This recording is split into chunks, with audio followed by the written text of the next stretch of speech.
My daughter dropped my 3 grandkids off at my house 13 years ago, saying she just needed a nap. She never came back. I raised them. I fed them. I loved them when she treated them like garbage.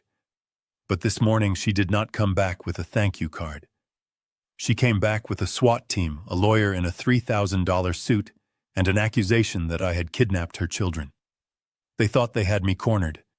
They thought I was just a senile old man they could crush. But they did not know about the envelope taped under the floorboards of my bedroom. When I finally slammed that yellowed paper onto the judge's bench, the look on his face was not anger. It was pure shock. He looked at me and whispered, "Do the children know about this?"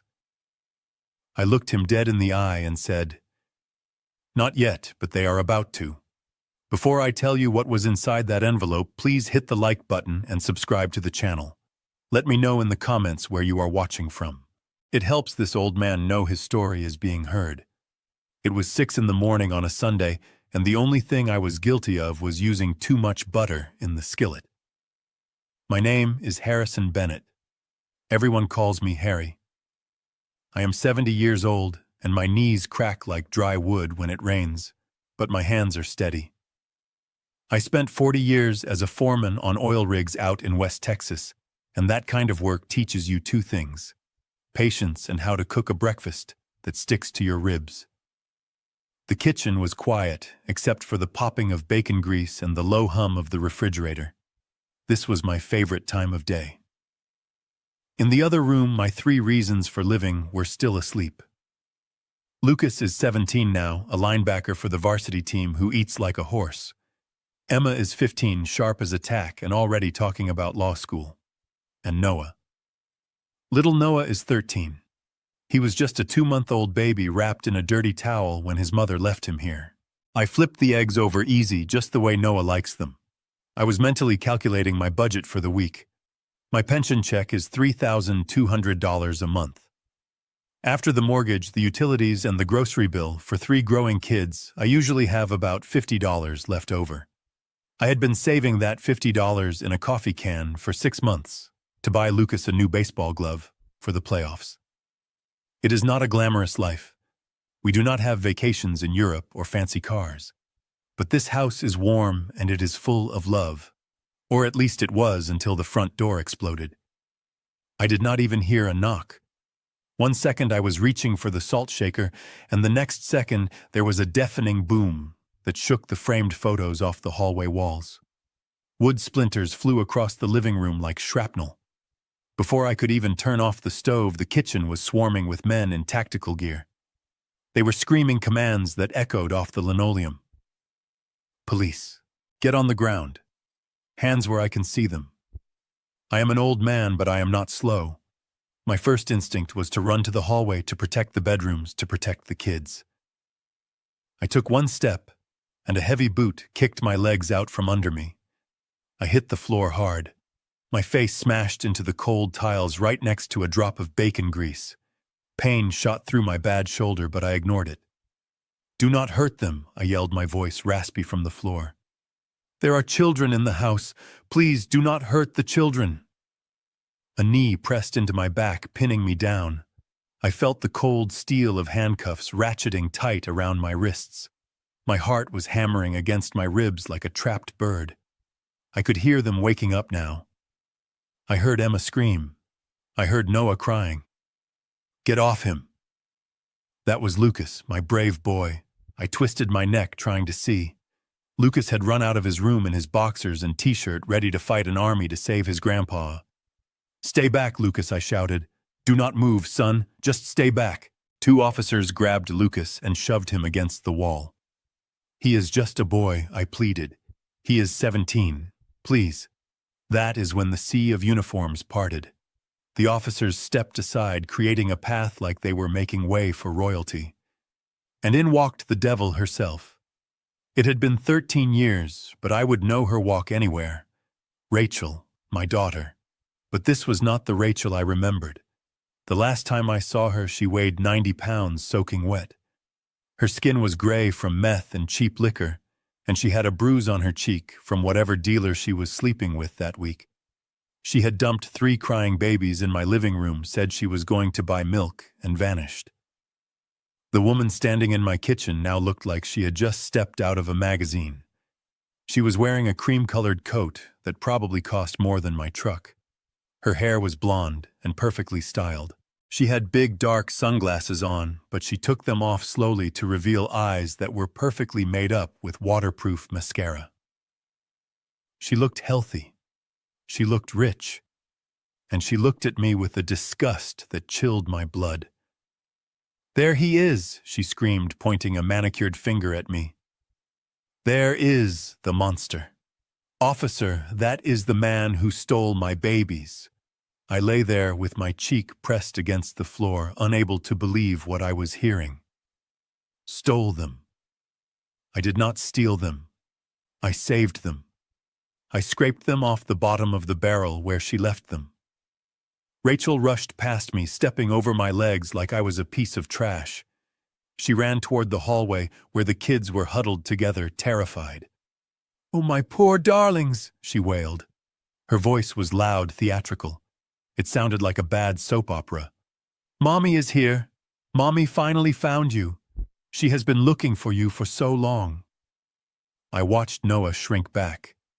He did not know who this woman was. He was an infant when she left.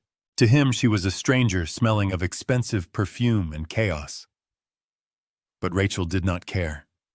She grabbed Noah and Emma, pulling them into a suffocating hug. "Get away from them!" I roared, struggling against the handcuffs.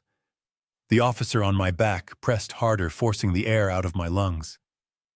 "You have no right, Rachel," I spat out. "You abandoned them. You left them in dirty diapers for 2 days. You walked out."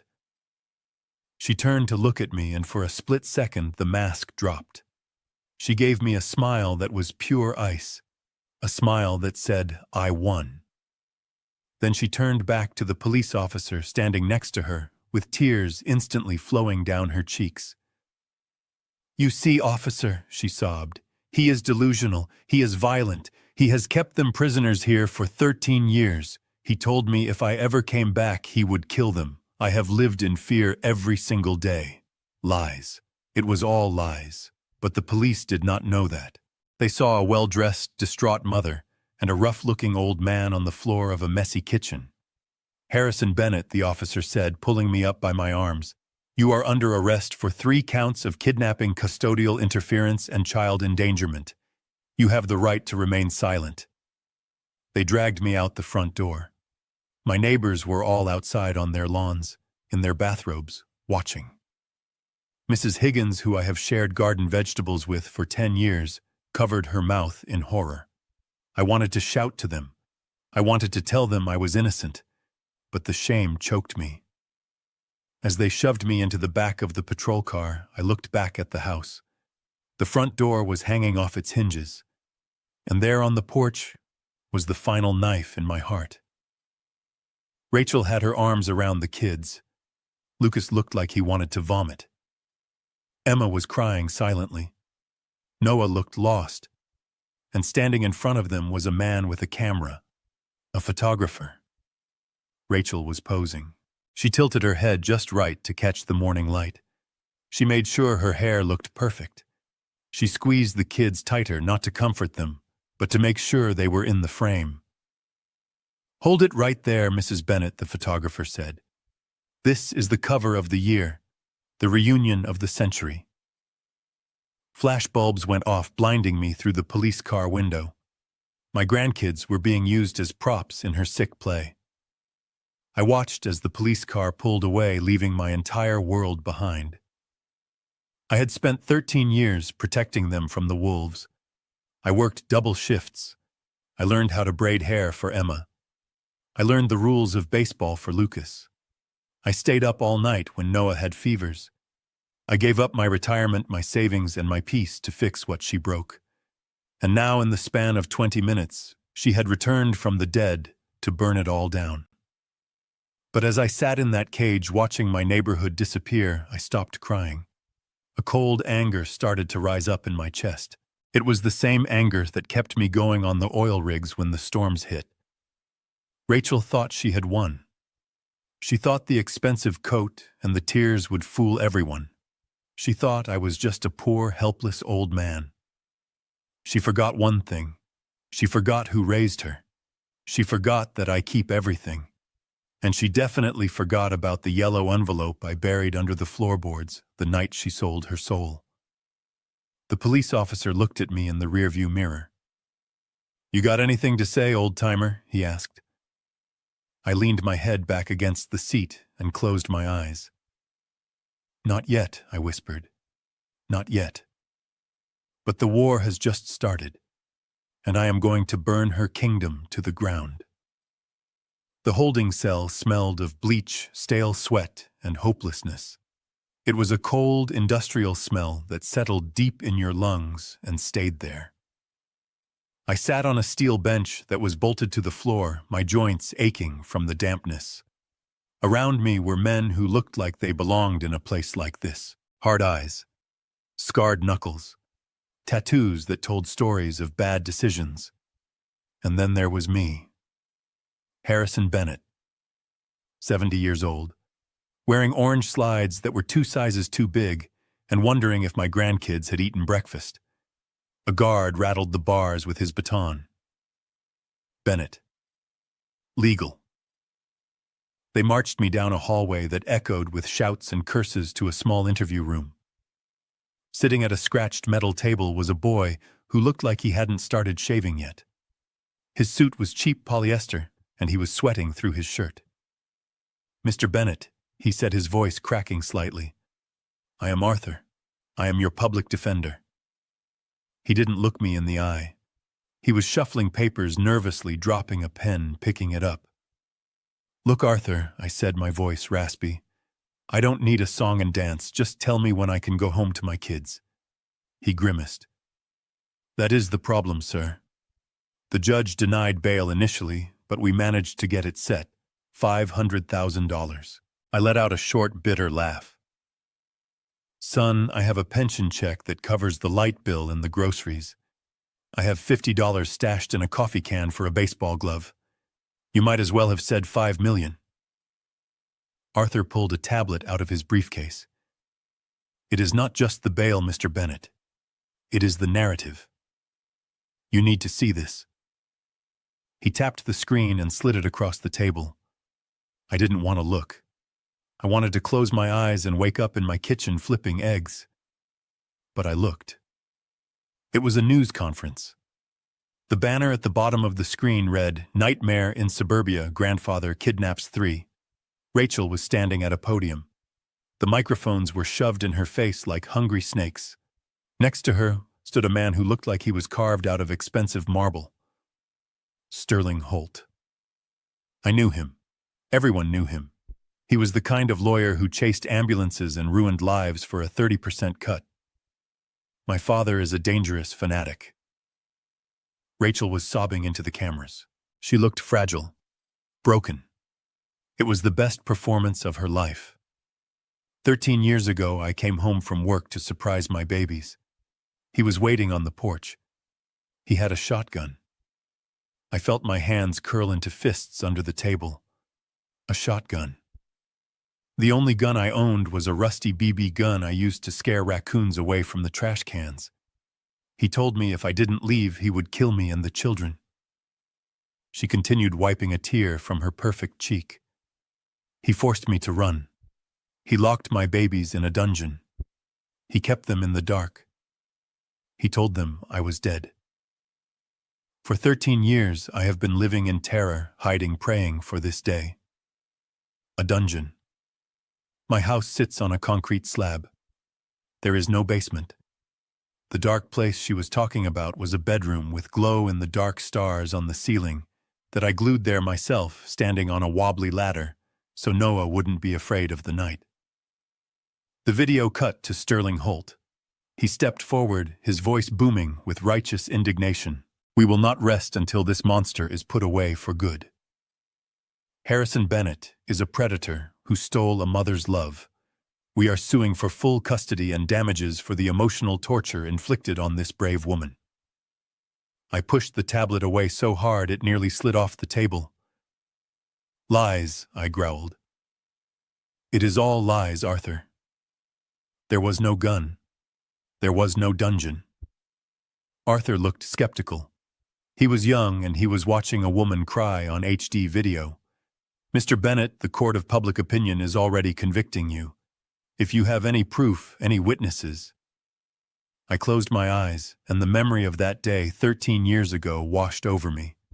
It was so vivid I could smell the dust and the desperation. It wasn't a shotgun I was holding that day. It was a set of keys. Rachel had come to me shaking her skin gray from whatever pills she was popping. She owed money. A lot of money. To people who didn't send overdue notices. "They are going to kill me, Daddy," she had screamed, pulling at her hair. "They are going to hurt the kids. I didn't have $5,000 in the bank." So I walked out to the driveway. I looked at my 1978 Ford F-150, my truck. I had restored that engine with my own hands. It was the only thing I owned that was just mine. I drove it to the used car lot that afternoon. I sold it for cash. I walked back home 5 miles in the heat. I handed Rachel the stack of bills. "Take it," I had told her. "Pay them. Get clean. Be a mother." She snatched the money. She didn't say thank you. She didn't even look at the babies sleeping in the playpen. She just ran.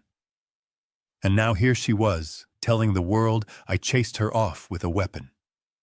Mr. Bennett, Arthur said, his voice sounding far away. "We need to prepare a statement. Maybe plead diminished capacity. Given your age..." I stood up. The chair scraped loudly against the floor. "I am not senile, son, and I am not pleading to anything. I saved those kids. I sold my truck to save her life, and she sold me out for a headline." The guard opened the door. "Time's up." They moved me from the interview room to a general holding cell while they processed my paperwork. It was a larger cage filled with 20 or 30 men. A television was mounted high on the wall, protected by a plexiglass shield. The news was on. Of course it was. Breaking news flashed in red. The screen showed a helicopter shot of my house. Police tape was wrapped around the porch. My front door was smashed in. Then my mugshot appeared. I looked deranged. My hair was wild from the struggle. My eyes were wide with shock. One of the men on the bench shifted. He was a giant of a man with tattoos covering his neck and arms. He was watching the TV intently. He turned his head slowly and looked at me. Then he looked back at the screen. "Hey!" He grumbled, his voice deep and menacing. The chatter in the cell stopped. It went dead silent. The man stood up. He pointed a thick finger at the TV. "That is you, the kidnapper." I backed up until my shoulders hit the cold cinder block wall. I held up my hands, palms open. "It is not what they are saying," I said, trying to keep my voice steady. "It is a lie." The man didn't listen. "In here there is a hierarchy, and people who hurt kids are at the bottom, below the rats, below the dirt. You locked them in a dungeon, old man," he spat. "You stole them from their mama." He took a step toward me, then another. The other prisoners formed a circle, blocking the view of the guards. I saw the rage in his eyes. It was the same rage I felt when I looked at Rachel, but his was directed at me. I braced myself. I was 70 years old.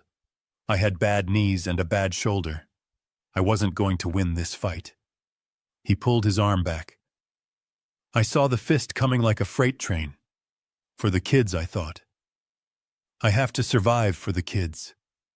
His fist connected with my jaw. A blinding white light exploded in my skull. The taste of copper filled my mouth. My head snapped back and hit the concrete wall with a sound like a cracking branch. My legs gave out. I slid down the wall, the sounds of the jail fading into a high-pitched ring. As the darkness swallowed me up, the last thing I saw was the news ticker on the TV screen above. Mother reunited with children, a miracle in Texas. Then everything went black. I woke up in the infirmary with a headache that felt like a drill bit, grinding into the base of my skull. My jaw was swollen tight, and every time I swallowed, I tasted copper and old pennies. The doctor gave me 2 Tylenol and a piece of paper that said I was fit for release. My public defender, Arthur, was waiting for me by the discharge gate. He looked even more nervous than he had the day before. He told me he had managed to secure a bail bond, but the collateral was steep. It was everything I had. My house. The deed to the land my father bought 50 years ago. If I missed a court date or violated a condition of my release, the bondsman would take the roof over my head. I signed the papers with a shaking hand. I did not care about the house. A house is just wood and brick. Without those kids, it was just a box of air anyway. The taxi ride home was a slow humiliation.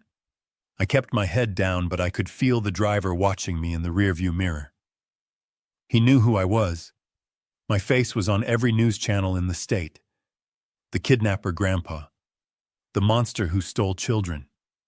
When he dropped me off at the curb, he didn't even take my money. He just spat out the window onto my driveway and peeled away. I stood on the sidewalk and looked at the wreckage of my life. The police tape was fluttering in the wind like some twisted party streamer. The front door, the heavy oak door I had refinished 3 times over the years, was splintered down the middle. The lock mechanism was hanging by a single screw. I stepped over the yellow tape and pushed the broken door open. It groaned on its hinges. The silence hit me first. For 13 years, this house had been a symphony of noise. Cartoons blaring on Saturday mornings, sneakers squeaking on the hardwood, the sound of Emma practicing her violin, which sounded like a dying cat for the first 2 years, but eventually became beautiful. The sound of Noah laughing at his own jokes. Now there was nothing, just the low hum of the refrigerator and the sound of my own ragged breathing. The police had tossed the place. Sofa cushions were slashed open. Drawers were pulled out and dumped on the floor. Cereal boxes were overturned in the kitchen, spilling Cheerios across the tiles like dry rain. But as I walked down the hallway, I realized the police were not the ones who had done the real damage.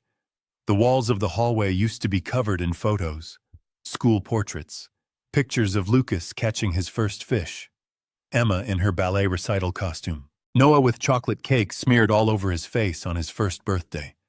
The frames were still there, hanging crookedly on the nails, but they were empty. The glass was smashed on the floor, and the photos were gone. Rachel had taken them, or worse, she had destroyed them. She wanted to erase the last 13 years. She wanted to pretend that I had never been their father. I walked into the boys' room. It was a wreck. Mattresses overturned, clothes scattered. I sat down on the edge of Noah's bed frame. My boot hit something hard and plastic. I reached down under the bed and pulled it out.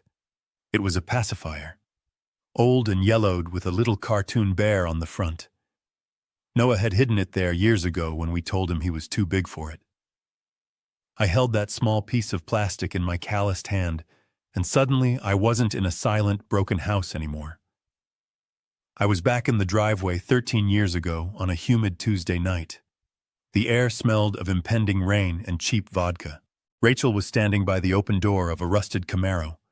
The engine was idling, and the muffler was coughing out black smoke.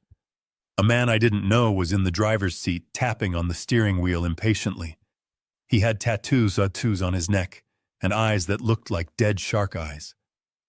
Rachel looked thin. Her collarbones poked out of her skin like wire hangers. She was holding a lit cigarette in one hand and a diaper bag in the other. I had begged her. I stood in the driveway in my work boots and pleaded with her. "Rachel, you cannot go," I had said. "You have a baby who needs milk. You have a 4-year-old and a 2-year-old. They need their mother." She took a drag of the cigarette and blew the smoke in my face. It smelled chemical and sour. "I am done, Daddy," she said. Her voice wasn't sad. It was annoyed. "I am done with the crying. I am done with the diapers. I am done with this town. I want to live. I want to be free." She reached into the car window and pulled out a key ring. She threw it at Mamie. It hit me in the chest and fell into the dirt. There, she said. Those are the keys to the house. You want them so bad you keep them. They are just little monkeys anyway. Just baggage. Little monkeys. Baggage. That is what she called her own flesh and blood. I picked up the keys from the dirt. When I looked up, she was already getting into the car. Rachel, I yelled, if you leave now, do not come back. Do not come back unless you are clean. She laughed. It was a high, wild sound. Don't worry, old man. You won't see me again.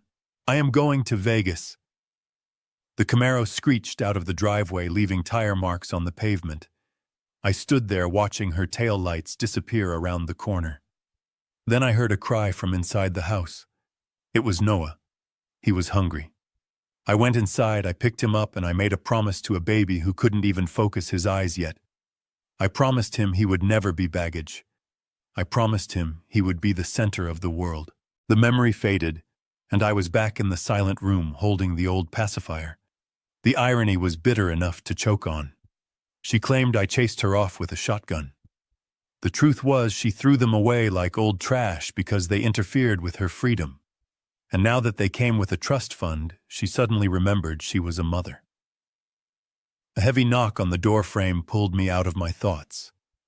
I put the pacifier in my pocket. Standing in the doorway was a sheriff's deputy.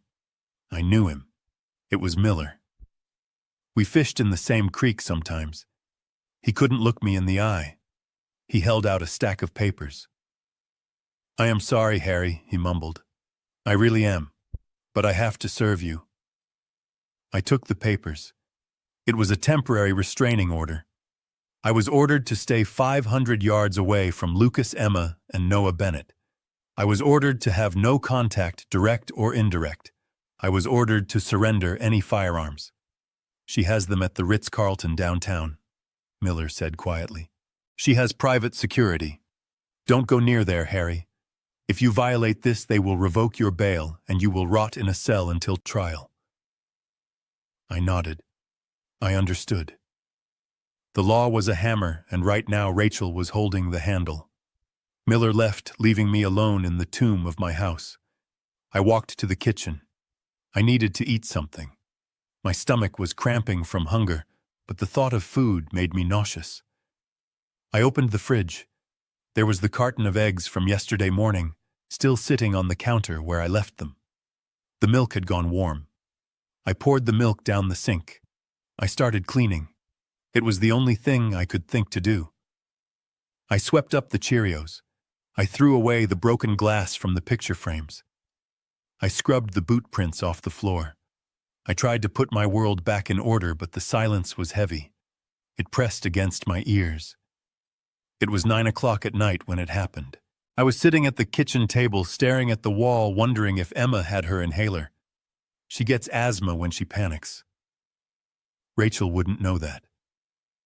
Rachel wouldn't know where we kept the medicine. The landline phone on the wall rang. It startled me so bad I nearly knocked over my chair. Nobody calls the landline anymore except telemarketers. We only kept it because the cell service is spotty in storms. It rang again, loud and shrill. I walked over to it. My hand hovered over the receiver. If this was a reporter, I was going to rip the cord out of the wall. I picked it up. Hello. There was a static hiss, then a heavy breathing. Grandpa. The voice was a whisper, terrified and shaking. My heart stopped. It was Lucas. Lucas, I said, gripping the phone so hard the plastic creaked. Son, are you okay? Where are you? I am in the bathroom, Lucas whispered. I stole a maid's phone. Grandpa, you have to help us. She is crazy. She is absolutely crazy. Slow down, son, I said, trying to keep my voice calm even though my knees were shaking. What is happening? She locked us in a suite, Lucas said. She took our phones. She took Emma's inhaler because she said it looked ugly in the photos. Grandpa, she hired a styling team. She is making us wear these scratchy clothes and posing us for Instagram. She keeps pinching Noah when he doesn't smile. I felt a red-hot rage flood my vision. She took the inhaler. She was hurting them. Lucas, listen to me, I said. You have to be strong. You have to protect your brother and sister. I can't, Lucas sobbed. There are big men outside the door, security guards. They won't let us leave. She told us you were going to prison forever. She said we belong to her now. She keeps talking about money, Grandpa. She's on the phone with lawyers talking about a trust fund. She doesn't want us. She wants the check. I knew it. In my gut, I knew it wasn't love. It was greed. Lucas, I need you to listen, I said firmly. I am not going to prison. I am going to get you back. I promise. But I need you to do exactly what I say. Keep your heads down. Do not fight the guards. But keep your eyes open. Remember everything she says. Can you do that? I think so, Lucas sniffled. But Grandpa, hurry. She is talking about taking us away. She said something about Switzerland, about a boarding school. Switzerland. She was going to ship them off like parcels. Grandpa, I have to go, Lucas whispered urgently. She is coming. There was a sound of a door handle rattling, then a sharp female voice in the background screaming, "Who are you talking to?" The line went dead. I stood there in the dark kitchen holding the phone that was now just a piece of plastic. The dial tone buzzed in my ear like a warning. 500 yards. The law said I had to stay away. The law said she was their mother. But the law didn't hear the fear in my boy's voice. The law didn't know about the inhaler. I hung up the phone. I walked to the bedroom. I pulled my old duffel bag out from the closet. I wasn't going to sit here and wait for a court date while she tortured them. I needed help. And I knew exactly who to call. He was a man I hadn't spoken to in 20 years. A man who owed me a favor from a time when we were both young and stupid in the oil fields. A man who used to be a private investigator before the whiskey took over. Dutch. If anyone could find out where the money was coming from, it was him. And if anyone could help me break a few rules without getting caught, it was Dutch. I grabbed my keys. The silence in the house wasn't oppressive anymore. It was a countdown. Not yet, Rachel, I whispered to the empty room. You haven't won yet. The silence in the kitchen after the line went dead was heavy enough to crush a man. My hand was still gripping the receiver, white-knuckled and shaking.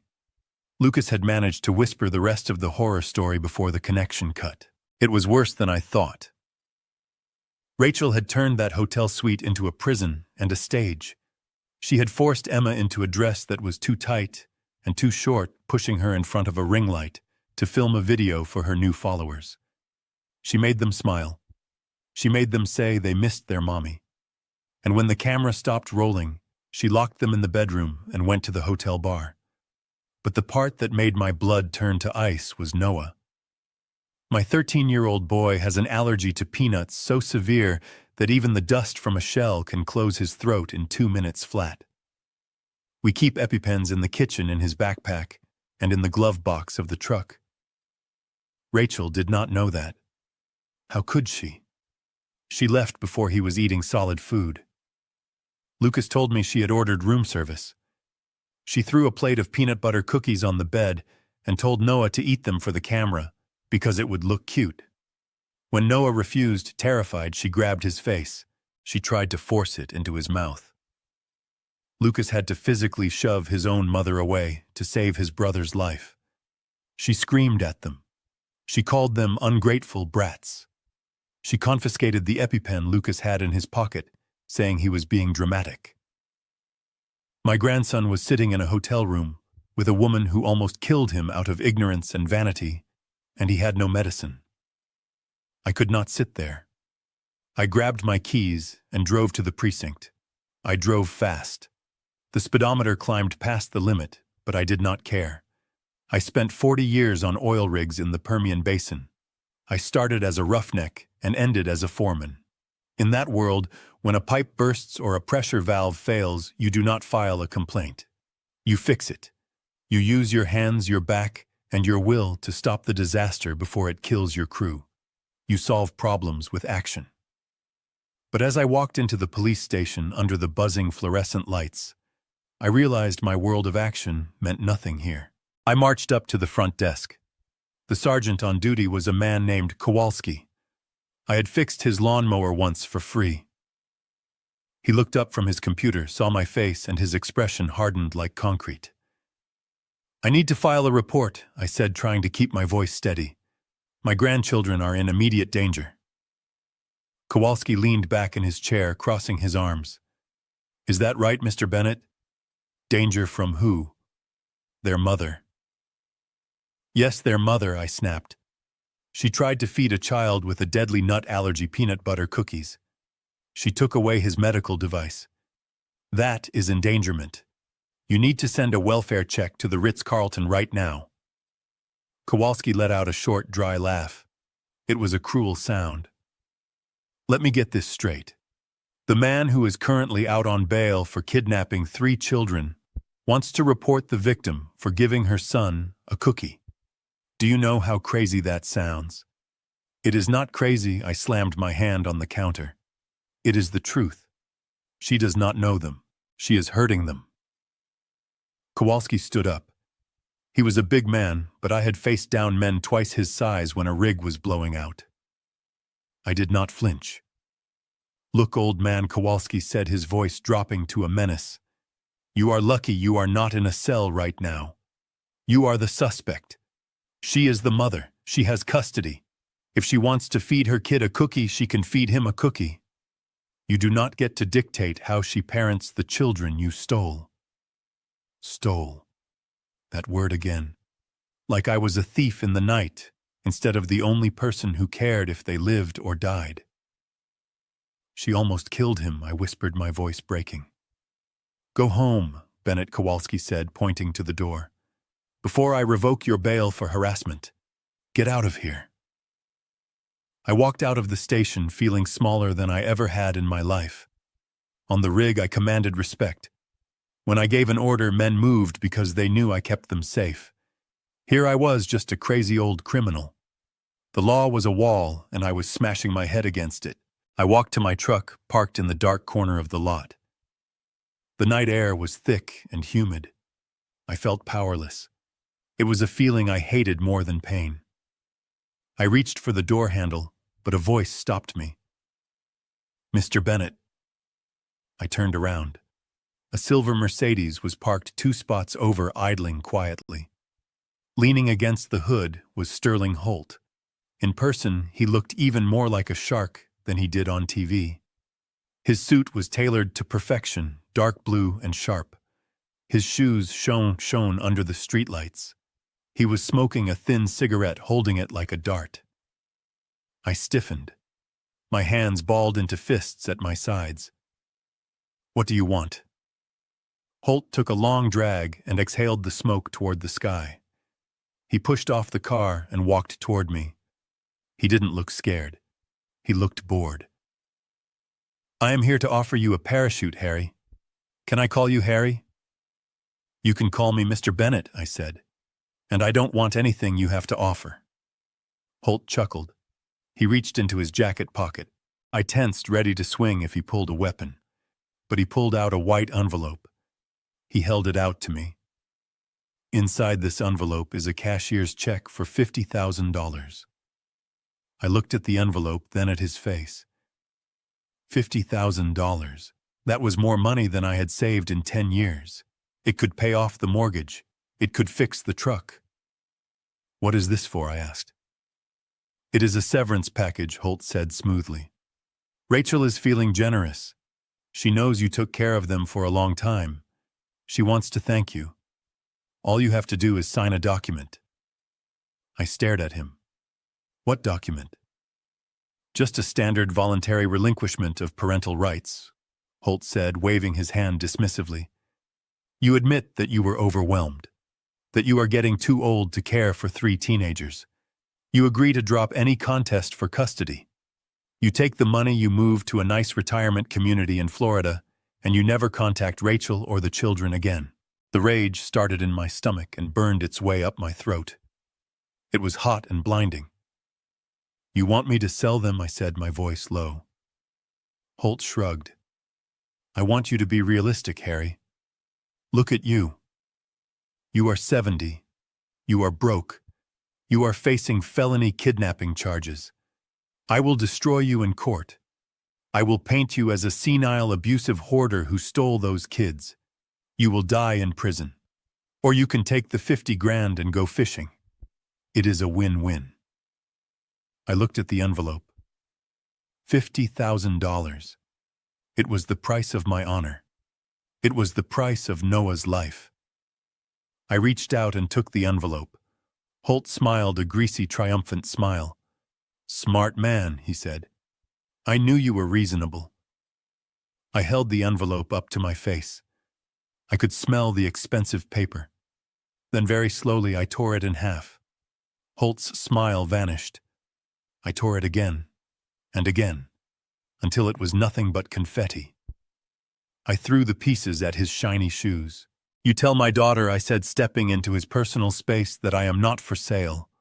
And you tell her that if one hair on Noah's head is harmed because of her stupidity, I will not need a lawyer. I will come for her myself. Holt stared at the shredded paper on the asphalt. His face twisted into a sneer. You are making a mistake, old man, he hissed. A big one. I gave you a chance. Now I am going to bury you.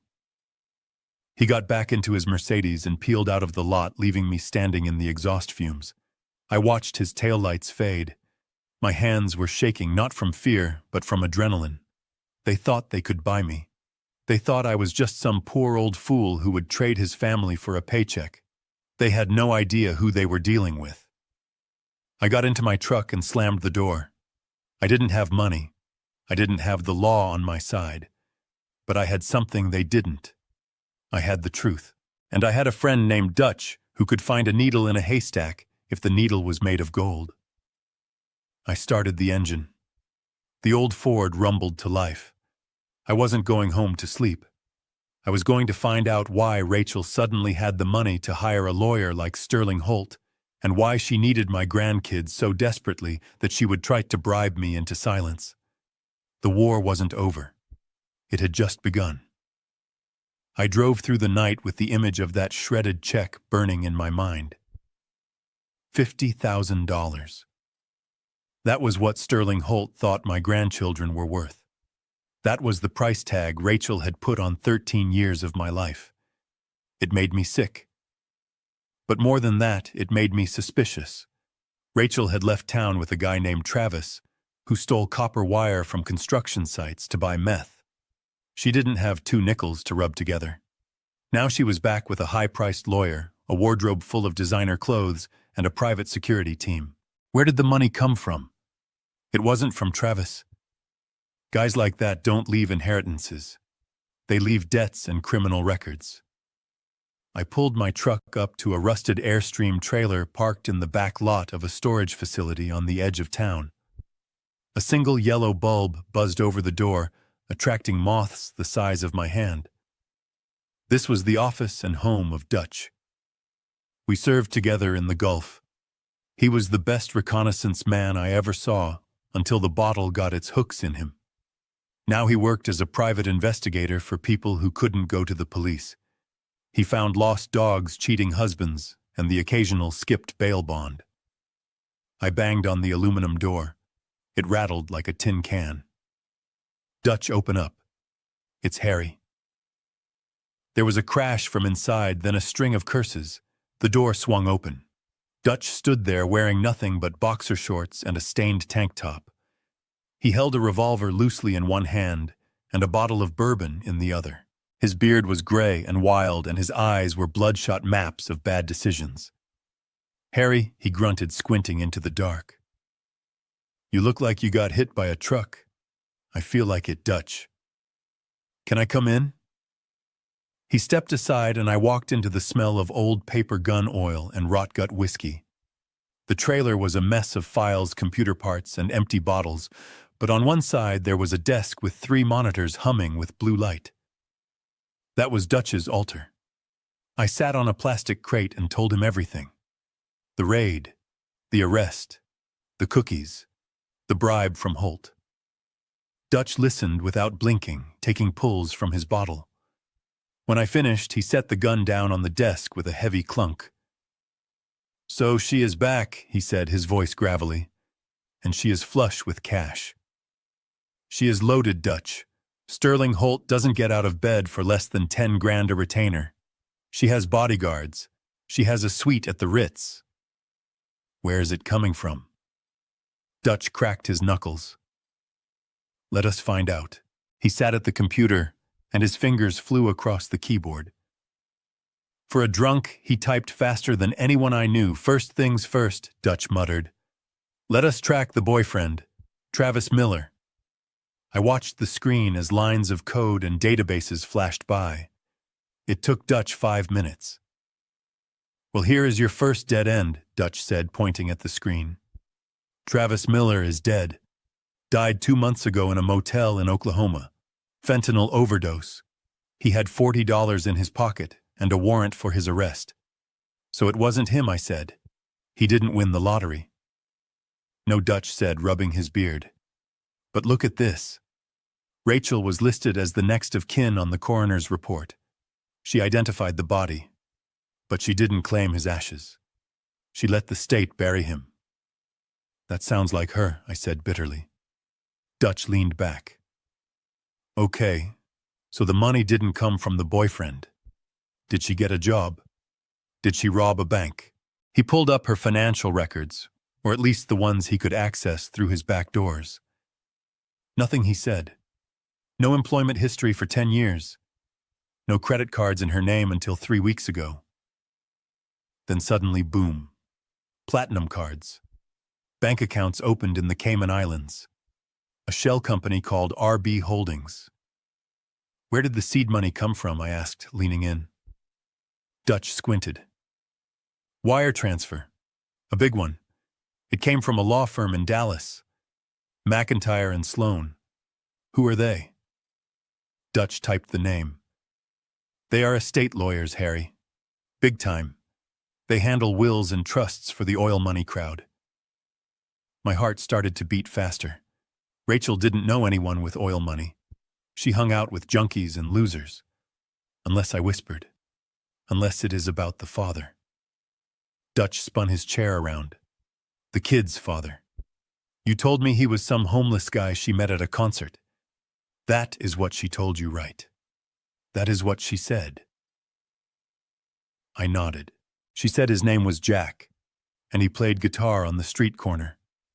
She said he died of pneumonia before Noah was born." Dutch cracked a smile that didn't reach his eyes. "Harry, rule number 1. Everybody lies, especially junkies covering their tracks." He turned back to the screen. "Let us look at the birth certificates again." He pulled up the records. Father listed as unknown for all 3. But then he dug deeper into the court archives. He found a sealed file from 13 years ago, a paternity test ordered by the state when Rachel applied for welfare right before she left. "Here we go," Dutch whispered. "The state demanded a name so they could chase child support. She gave them a name. Jackson Cole." I had never heard the name. Jackson Cole. Who is he? Dutch was already searching. He went quiet for a long time. The only sound was the hum of the computer fans and the moths hitting the window. Then he let out a low whistle. "Harry, you might want to sit down for this." "I am sitting, Dutch." Jackson Cole wasn't homeless. Dutch said, his voice low and serious. He was the black sheep. He was the secret son of Jebediah Stone. The name hit me like a physical blow. Jebediah Stone. The Stone Oil Corporation. One of the richest men in Texas. He owned half the Permian Basin. He died last month. It was all over the news. Jackson Cole was his illegitimate son, Dutch explained, reading from a legal briefing he had hacked into. Stone paid him off to stay away. Jackson lived a quiet life. He died in a motorcycle accident 4 months ago. He didn't have a will. And since he didn't have a will, I said, my mind racing, the money goes to his next of kin. Dutch nodded. And since Jackson Cole didn't have a wife or parents, it goes to his children, I finished. Dutch hit a key and a document popped up on the screen. It was a probate filing from the Dallas court. Jebediah Stone left a trust for his son Jackson. Since Jackson is dead, the trust passes to Jackson's issue. That means Lucas, Emma, and Noah. I stared at the screen. The numbers were blurring. How much, Dutch? Dutch scrolled to the bottom of the page. He pointed to a figure that had more zeros than I had ever seen in my life. $18.5 million, he said. The room spun. 18.5 million. My grandkids who wore hand-me-down clothes and ate generic cereal were multimillionaires. And here is the kicker, Dutch said, tapping the screen hard.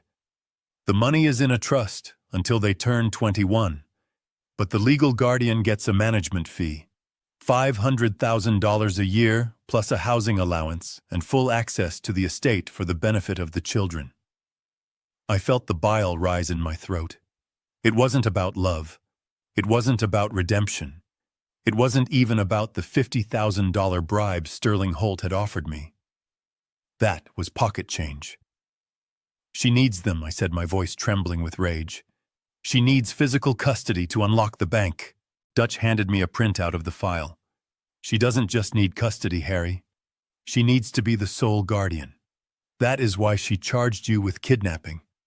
If you are a felon, you can't challenge her guardianship. She takes the kids, she gets the check, and she lives like a queen in the Stone family mansion while raising them on nannies and boarding schools. I looked at the paper in my hand. It was a death sentence for my family disguised as a legal document. Rachel didn't see Lucas, Emma, and Noah as people. She saw them as winning lottery tickets she had almost thrown away. 13 years, I whispered. She didn't call. She didn't send a birthday card. But the minute the check cleared, she kicked down my door. Dutch poured himself another drink. His hand was shaking, but his eyes were clear. So what do we do, Harry? She has the lawyers. She has the money. She has the law. I stood up. I folded the paper and put it in my pocket next to Noah's old pacifier. We have the truth, Dutch, and we have something she doesn't. What is that? We know who she really is, and I know where she keeps her skeletons. I walked to the door of the trailer. The night air felt cooler now, but my blood was boiling hot. She wants a war over those kids, I said, looking back at my old friend. She thinks she is fighting a poor old man. She forgot that I am the one who taught her how to survive. And now I am going to teach her what happens when you cross a father. Dutch grabbed his keys and a leather jacket. Where are we going? To the airport, I said. If she gets those kids on a plane and leaves the state jurisdiction, we will never see them again.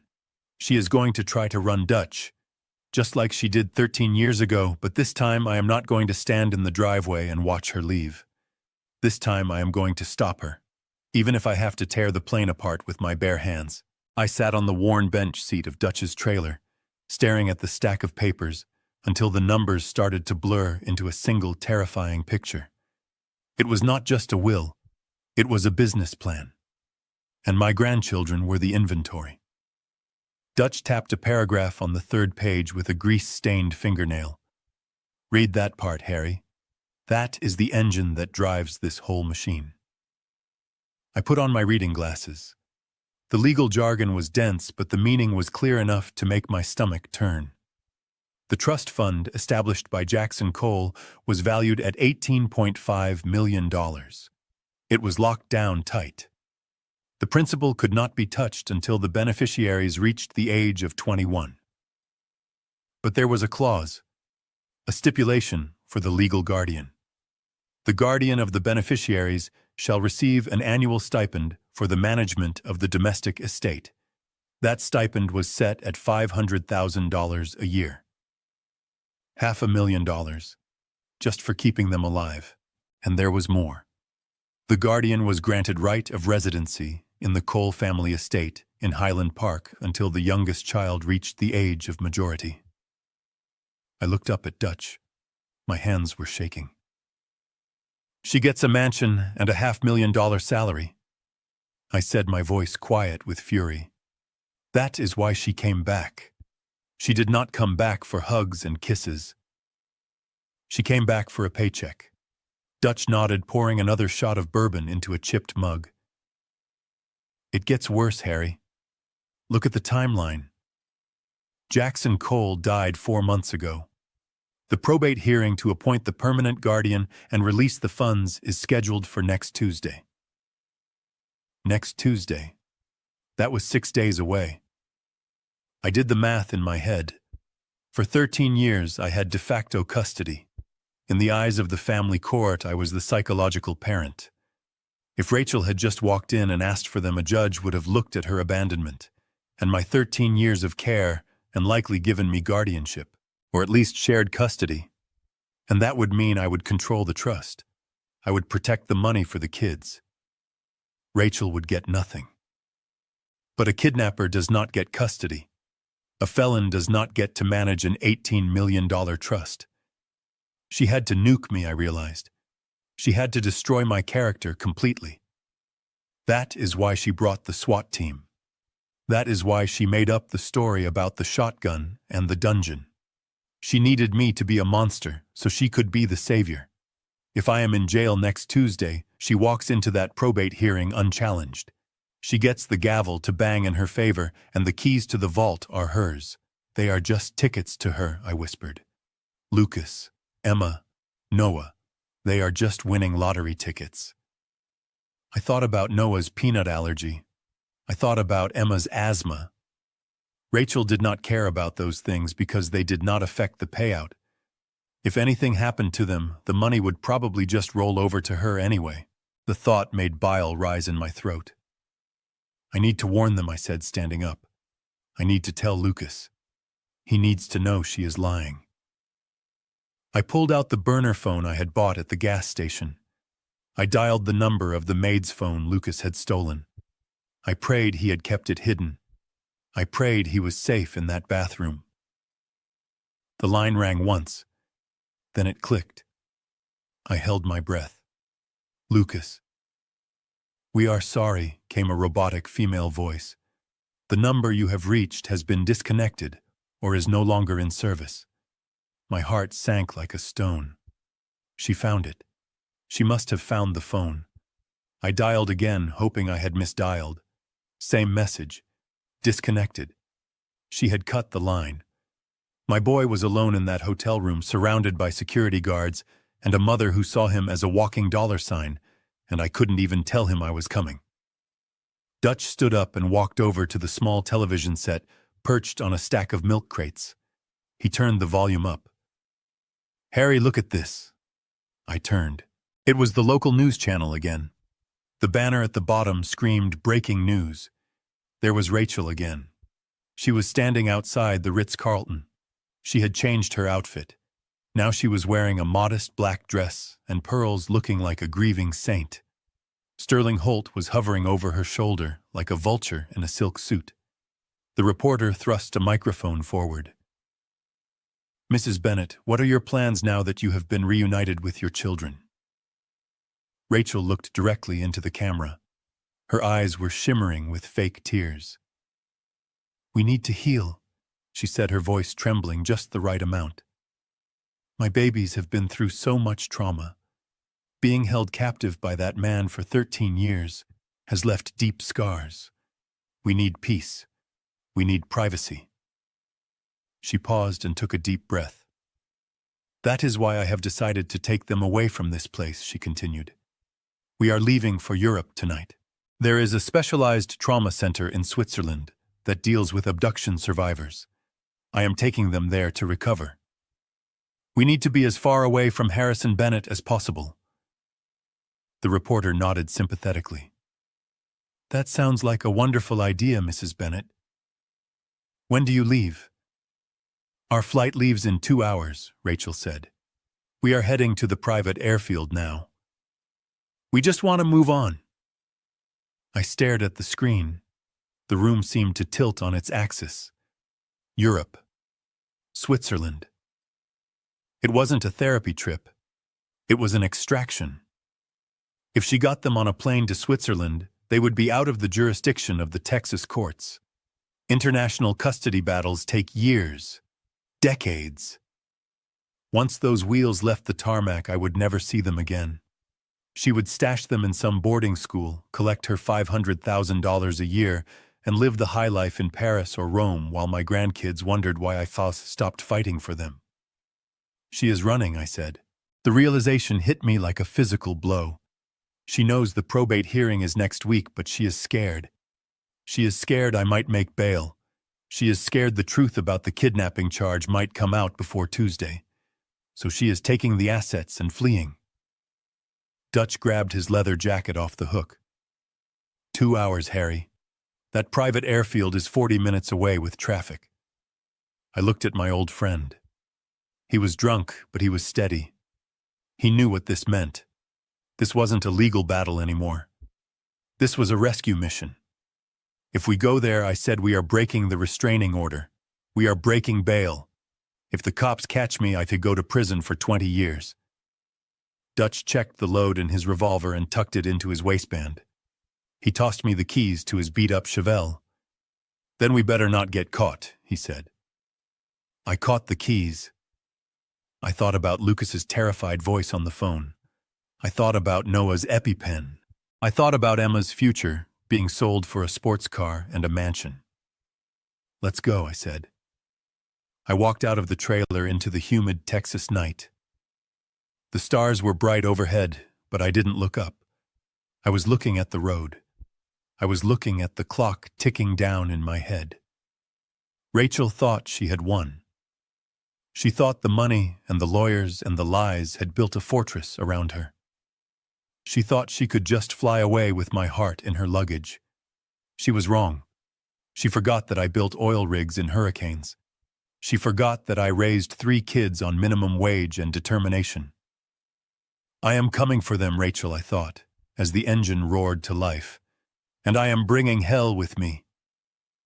Dutch drove that Chevelle like he was running from the devil himself. The engine roared and the chassis rattled as we hit 80, then 90 on the farm roads leading to the private airfield. The wind whipped through the open windows, carrying the smell of ozone and burning rubber. I gripped the dashboard with one hand, and the tire iron I had pulled from under the seat with the other. My knuckles were white. We have 10 minutes, Harry Dutch shouted over the engine noise.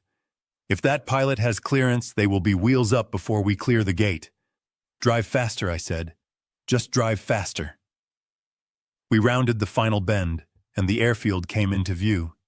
It wasn't like the commercial airport with its miles of terminals. This was a playground for the elite. A small, sleek building made of glass and steel surrounded by a high chain-link fence topped with razor wire. Beyond the fence, the runway lights were already glowing amber in the darkness. And there it was. A white Gulfstream jet sat on the tarmac, its engines whining a high-pitched scream that vibrated in my chest. A black SUV was parked right next to the stairs. I saw them. The floodlights from the hangar cut through the night and illuminated the scene like a stage play from hell. Rachel was there. She was dragging Noah by his arm. My 13-year-old grandson was digging his heels into the asphalt trying to pull away, but she didn't care. She yanked him so hard his head snapped back. A large man in a suit was carrying Emma over his shoulder like a sack of potatoes while she kicked and screamed. And then I saw Lucas, my boy. He wasn't crying. He was fighting. He had squared up against another bodyguard, swinging his fists with everything he had. The guard just laughed and shoved him backward. Lucas fell hard, but he scrambled right back up, placing himself between the plane and his brother. "They are forcing them, Dutch," I yelled. "Ram the gate." Dutch didn't hesitate. He didn't touch the brakes. He floored it. The heavy Chevelle hit the chain-link gate doing 60 miles an hour. Metal screamed and sparks flew as the gate buckled and tore away from its hinges. We careened onto the tarmac tires screeching as Dutch wrestled the steering wheel to keep us from flipping. We roared across the open pavement, heading straight for the jet. The pilot must have seen us because the engines flared louder, trying to power up. "Block the runway," I shouted. "Do not let them take off." Dutch spun the wheel hard. The car drifted sideways, rubber burning, and we slammed to a halt directly in front of the nose of the plane. We were less than 50 feet from the stairs. I kicked the passenger door open before the car had even settled. I jumped out, my bad knees protesting the impact, but the adrenaline washed away the pain. I gripped the tire iron in my right hand. It was heavy. It was cold. It was the only weapon I had. "Let them go!" I roared, my voice cracking over the whine of the jet engines. The tableau on the tarmac froze. The bodyguard holding Emma dropped her to her feet. Lucas looked over at me, his eyes wide with disbelief and hope. "Grandpa," he screamed. Rachel turned slowly. The wind from the turbines whipped her hair across her face. She didn't look scared. She looked furious. She looked at me like I was a cockroach that refused to die. "Get them on the plane," she shrieked at the guards. "Now! Move!" The guards hesitated, looking at the crazy old man with a metal pipe and the wild-eyed driver with a revolver in his waistband. I marched forward. I was 70 years old. I had arthritis and a heart that skipped beats. But in that moment, I felt 10 feet tall. "You touch them again, and I will break every bone in your body," I growled, swinging the tire iron. One of the guards, the biggest one, stepped toward me. He reached inside his jacket. Dutch fired a warning shot into the air. The crack of the pistol was sharp and loud. "Back off," Dutch yelled. "Back off, or the next one is not a warning." The guard stopped, his hands held up. Rachel looked at the guard, then at me. Her face twisted into a mask of pure hatred. She grabbed Noah by the back of his shirt and tried to haul him up the stairs herself. "No," I shouted, and I ran. I covered the distance between us in seconds. I wasn't thinking about the law. I wasn't thinking about the consequences. I was only thinking about stopping her. I reached the bottom of the stairs just as she dragged Noah up the first step. I grabbed the railing and swung the tire iron against the metal stairs. Clang. The sound rang out like a church bell. "Let him go, Rachel." She looked down at me. "You are pathetic," she hissed. "You are a broke, pathetic old man. You think you can stop this. I own them. You gave birth to them," I said. "You do not own them." Sirens. I heard them in the distance first, then getting louder fast. Blue and red lights began to strobe against the white fuselage of the plane. The airport police, the county sheriff, maybe the feds. They were all coming. Rachel smiled. A cruel, victorious smile. "You are done, Harry," she said. "You just handed me everything." She was right. I had broken bail. I had broken the restraining order. I had driven through a security gate and brandished a weapon on an airfield. But I didn't care. As long as that plane didn't take off, I had won. "Freeze. Drop the weapon." The voice came from behind me, amplified by a megaphone. I turned around. 3 police cruisers had screeched to a halt behind Dutch's car. Officers were behind their doors, guns drawn and aimed at my chest. Mr. Bennett dropped the bar. "Now." I looked at Lucas. He was crying now, standing on the tarmac. I looked at Emma huddled next to him. I looked at Noah still in his mother's grip on the stairs. "I love you," I shouted to them. "I love you more than anything. Do not forget that." I started to lower the tire iron. I was going to surrender. I was going to get on my knees, but the guard, the one Dutch had warned, saw his opening. He lunged at me. I reacted on instinct. I swung the bar up to defend myself. "Taser, taser, taser," a voice screamed. I heard a pop. Then 2 sharp prongs hit me in the chest. It felt like getting hit by lightning. My entire body seized up. Every muscle contracted at once. The pain was blinding white and hot. My legs went rigid and I fell backward, hitting the hard asphalt with a sickening thud. The tire iron clattered away from my hand. I lay there twitching, unable to breathe, unable to move. I could hear Lucas screaming my name. Grandpa. No, Grandpa. Boots surrounded me. Heavy knees pressed into my back. Hands wrenched my arms behind me, handcuffing me so tight the metal bit into the bone. Stop resisting, someone shouted, though I couldn't move if I wanted to. Through the fog of pain and the flashing lights, I looked up at the plane. Rachel was standing at the top of the stairs. She wasn't rushing anymore. She was watching me being dragged away like a sack of garbage. She smoothed her dress. She adjusted her hair. She leaned down to the pilot who was standing in the open hatch. "We cannot leave yet," the pilot was saying. I could read his lips. "This is a crime scene now, ma'am. The police are taping off the runway. We are grounded until they clear the evidence." Rachel looked furious. She stomped her foot. But she turned and herded the kids inside the plane. They were not leaving. Not tonight. I had bought them time. I had traded my freedom for a delay. The police dragged me to the cruiser. I couldn't walk, my legs were still jelly from the voltage. They threw me into the back seat. As the car pulled away, I saw Dutch being handcuffed on the hood of his Chevelle. He looked at me and gave a small, sad nod. "We tried, Harry," his eyes said. "We tried." I passed out before we reached the station. I woke up to the steady beep of a heart monitor. The air smelled of antiseptic and floor wax. I tried to lift my hand to rub my eyes, but something stopped me. I looked down. My wrist was handcuffed to the metal rail of a hospital bed. I was in the prison ward. The room had bars on the windows and a uniformed deputy sitting by the door reading a magazine. My chest ached where the prongs had hit me. My head throbbed. The deputy saw I was awake. He stood up and walked over, looking down at me with zero sympathy. "Welcome back to the land of the living, Bennett," he said. "Where are they?" I croaked, my voice sounding like gravel. "Doesn't matter where they are," he said. "You have bigger problems. The district attorney just came by. They are adding to your charges." I closed my eyes. "What charges?" "Aggravated assault with a deadly weapon, violation of a protective order, destruction of property, resisting arrest." He paused for effect. "And because you drove onto a federally regulated runway and attacked a plane, they are slapping you with acts of terrorism against an aviation facility. That is a federal crime, old-timer. You are looking at 20 years minimum. No bail this time."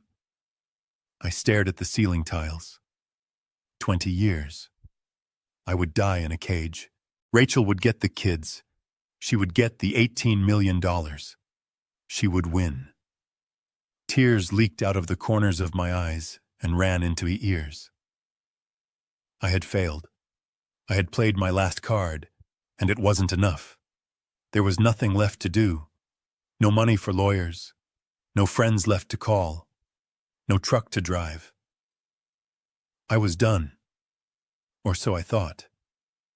But as I lay there, chained like an animal, I remembered something. I remembered the loose floorboard in my bedroom, the one under the rug, the one the police hadn't found because they were too busy looking for a dungeon that didn't exist. Inside that hole in a cigar box that smelled of cedar was a yellow envelope. I had saved it for 13 years, hoping I would never have to use it. Hoping that Rachel would stay gone. Hoping that she would never force my hand. It was the nuclear option. The thing that would destroy her life completely. But it would also break my grandchildren's hearts. I didn't want them to know the truth. I wanted to protect them from the reality of who their mother really was. But I had no choice now. If I wanted to save them from a future with that woman, I had to destroy their past. I looked at the deputy. "I need to make a phone call," I said. "You get one," he said. "Who are you calling?" "I am not calling a lawyer," I said, my voice hardening.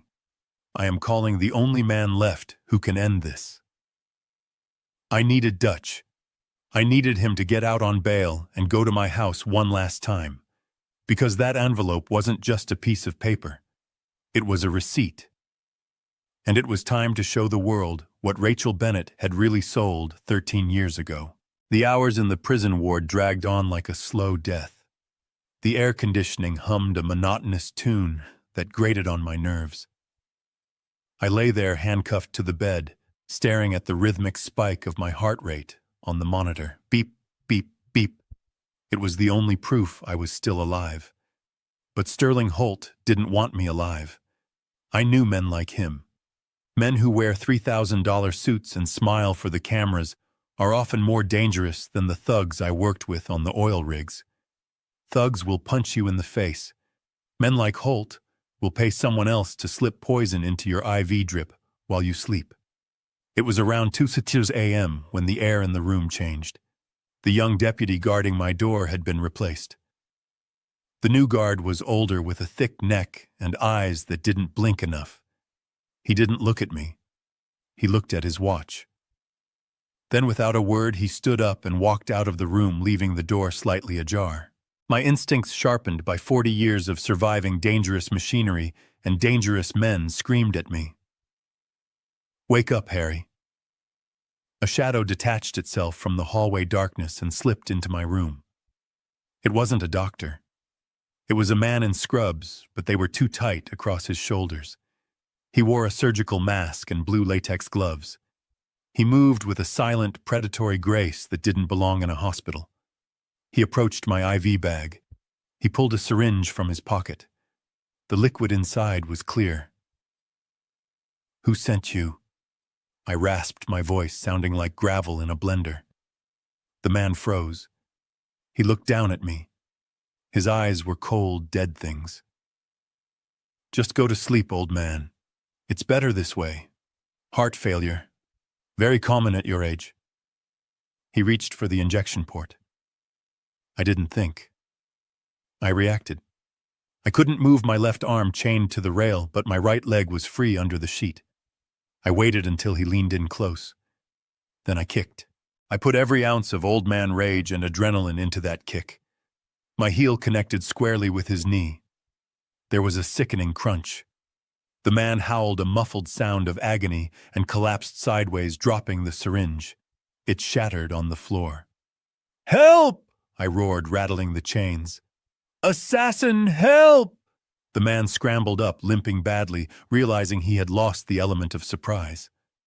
He looked at me one last time, a look promising he'd finish the job later, and bolted out the door, just as nurses came running down the hall. I survived. But as I lay there panting, watching the nurses clean up the shattered glass, I knew one thing for sure. The war had escalated. Holt knew I had something. He was terrified. And if he was trying to kill me here, God help Dutch. 5 miles away, under the cover of a moonless sky, Dutch was fighting his own war. He had parked his borrowed bicycle in the woods behind my property. The house, my home for 30 years, sat silent and dark, wrapped in yellow crime scene tape that fluttered like ghosts in the wind. To anyone else, it looked abandoned. But Dutch knew better. He told me later that the silence was too heavy. The crickets had stopped chirping. That meant predators were nearby. He slipped under the tape and pried open the back window of the laundry room with his pocket knife. He moved like a ghost, his boots making no sound on the linoleum. He knew the layout of my house as well as I did. He navigated through the kitchen, stepping over the debris left by the police raid. He reached the hallway. The floorboards creaked. Click. A beam of tactical light cut through the darkness, blinding him. Then another, and another. 3 beams converging on him from the living room. "We have a visitor," a voice said. It wasn't a police officer. It was the deep, confident voice of a mercenary. "Mr. Holt said the rat might come back for his cheese." Dutch didn't freeze. He dropped. A taser prong whizzed through the air where his chest had been a second before embedding itself in the drywall. Dutch rolled into the open doorway of the guest bedroom. "Get him," the voice commanded, "and make it look like an accident." He tripped and fell, repeatedly. Dutch scrambled into the darkness of the bedroom. He was 65 years old, fueled by whiskey and loyalty, up against 3 professionals half his age. He didn't have his gun. The police had taken it. He only had his hands and whatever he could find. He grabbed a heavy brass lamp from the bedside table. He waited. The first shadow filled the doorway. Dutch swung. The brass base connected with a skull with a dull thud. The man went down without a sound. 1 down. 2 to go. Dutch didn't wait for them to come to him. He charged. He barreled into the hallway, catching the second man by surprise. He drove his shoulder into the test's gut, tackling him into the opposite wall. The drywall cracked. The man grunted and brought a baton down hard on Dutch's shoulder. Dutch screamed but didn't let go. A head butted the man twice, breaking the mercenary's nose in a spray of blood. The man slumped. But the third man, the leader, was ready. He stepped out of the shadows and kicked Dutch in the ribs. I can only imagine the sound. Dutch flew backward, sliding across the floor of the hallway. He tried to get up, but a heavy boot pinned him to the ground. The leader loomed over him, aiming a flashlight into Dutch's eyes. "Where is it?" the man demanded, pressing his boot harder, crushing the breath out of Dutch's lungs. "We tore this house apart. We checked the walls. We checked the attic. Where did the old man hide the leverage?" Dutch, blood streaming from a cut over his eye, managed to grin. His teeth were stained red. "You checked the walls," he wheezed. "But you didn't check the floor." He grabbed the man's ankle and twisted. It was a dirty move. A bar fight move, something you learn when you stop fighting for points and start fighting for survival. The leader lost his balance and fell. Dutch scrambled away, crawling on hands and knees towards my bedroom. His ribs were on fire. His vision was blurring. He dragged himself into my room and kicked the door shut, jamming a chair under the handle just as the heavy bodies slammed against it from the other side. Thud. Thud. The doorframe began to splinter. Dutch had seconds, maybe less. He shoved the rug aside. He found the loose board. He used his bloody fingernails to pry it up. There it was, the cigar box. He grabbed it. It felt light, but inside was the weight of the world. The bedroom door exploded inward. The leader burst through his face, a mask of fury. He held a knife now, a long, serrated blade that glinted in the moonlight. "End of the line, old-timer," the man hissed. Dutch looked at the window. It was closed. It was glass. It was a second-story drop to the concrete patio below. He looked at the man with the knife. "Not yet," Dutch whispered.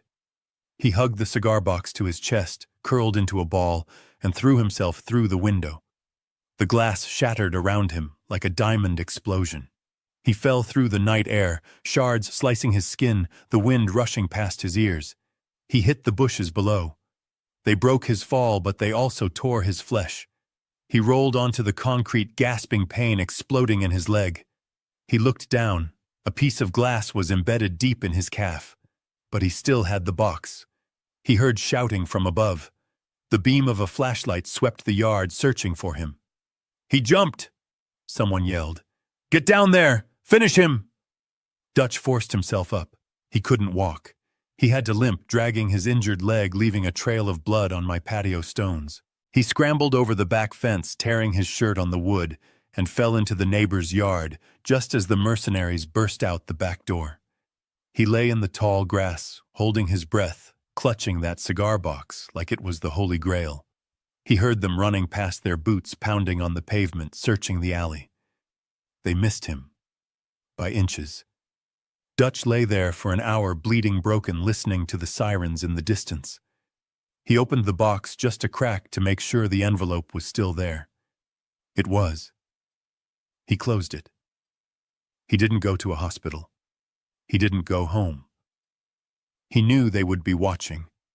He limped 5 miles through the woods, bleeding every step of the way, to get to the only place he knew he could deliver the payload. When I saw him the next morning in the visitation room, broken and battered, I didn't see a drunk. I didn't see a failure. I saw a soldier who had just completed the most important mission of his life. And as I held that blood-stained envelope, I knew that whatever happened in that courtroom, I couldn't lose. Because men like Holt had money, but I had Dutch. And that was a currency they couldn't devalue. The morning of the trial broke gray and humid, a typical Texas suffocating heat that made the air feel like a wet wool blanket. I didn't sleep. I spent the night with the yellow envelope tucked inside my prison jumpsuit right against my skin.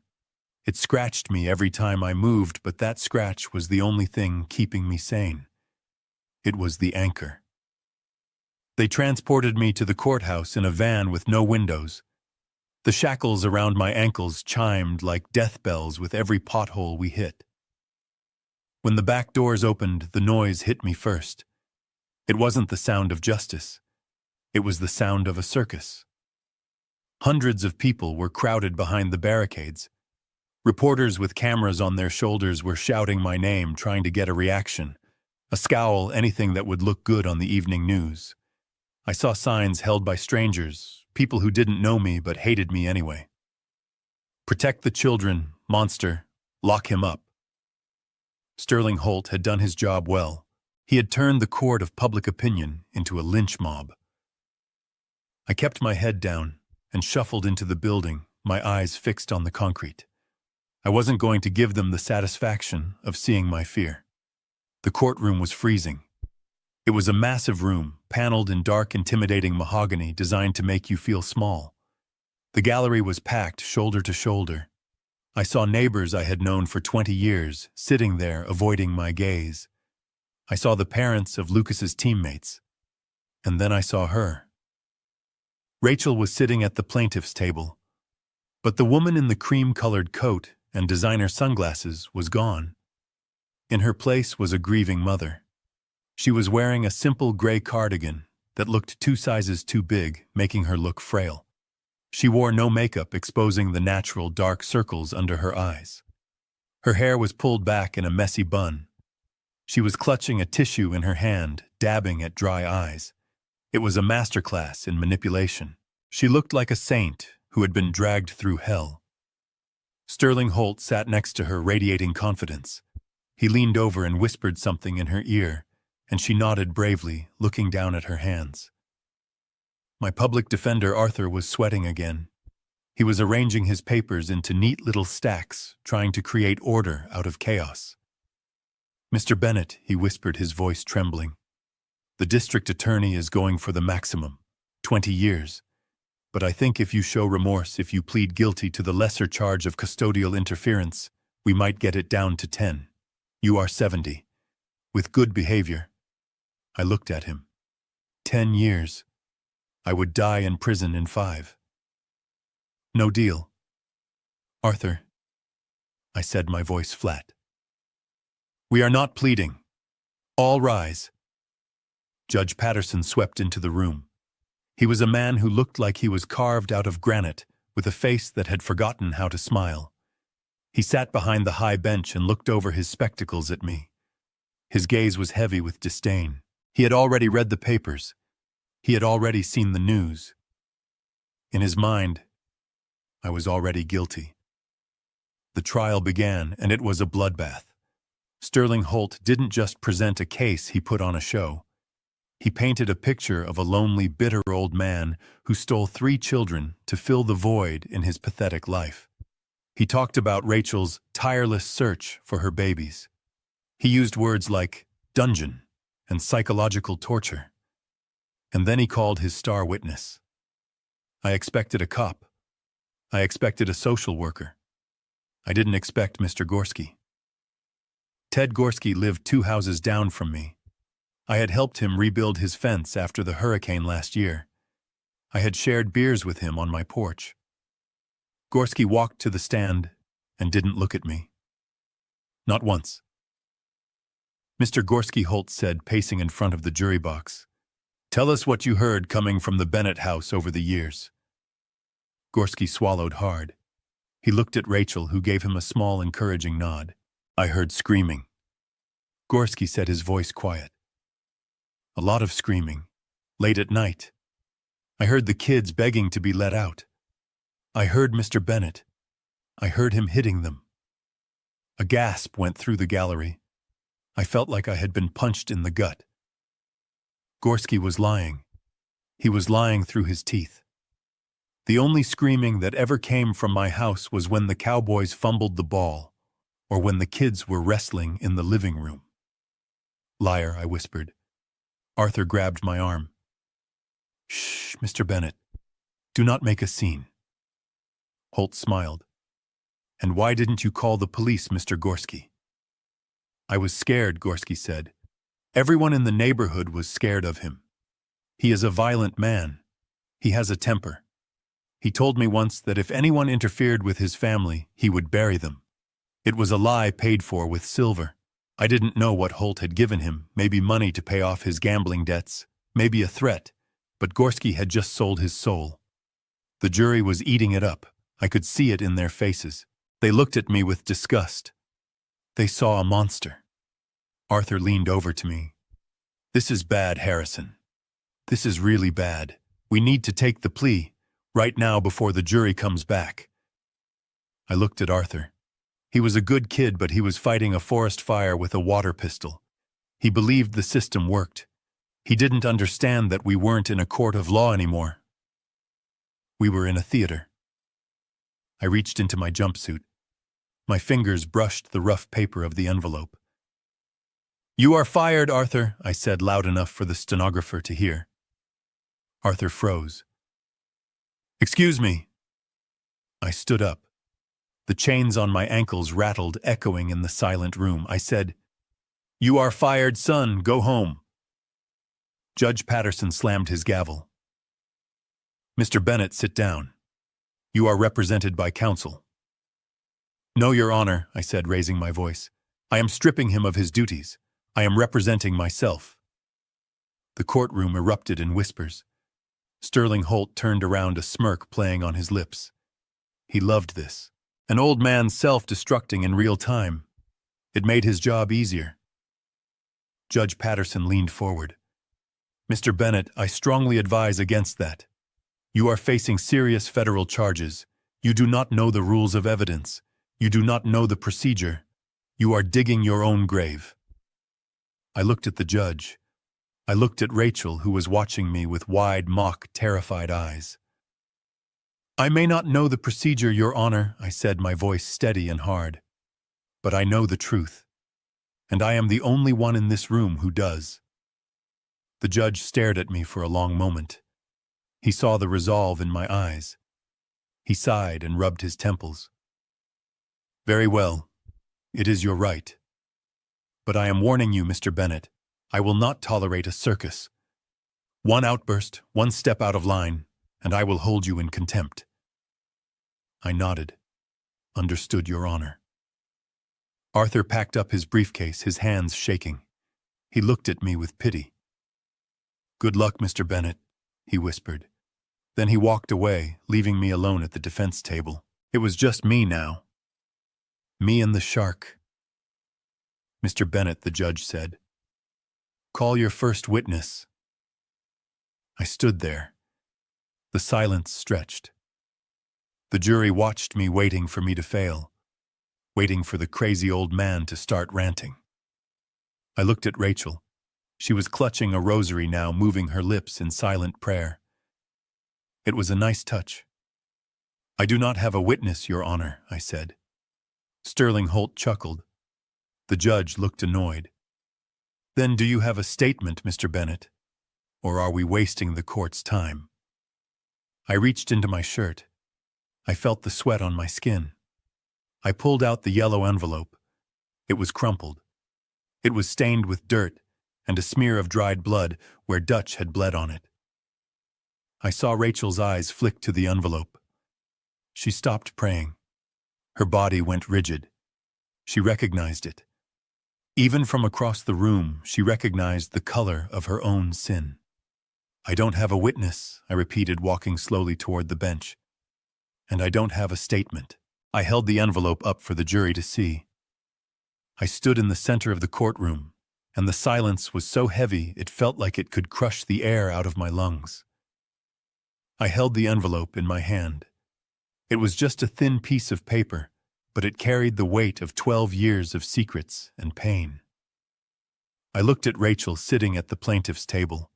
She was still trying to maintain that facade of the grieving, victimized mother, but I could see the cracks starting to form in her porcelain mask.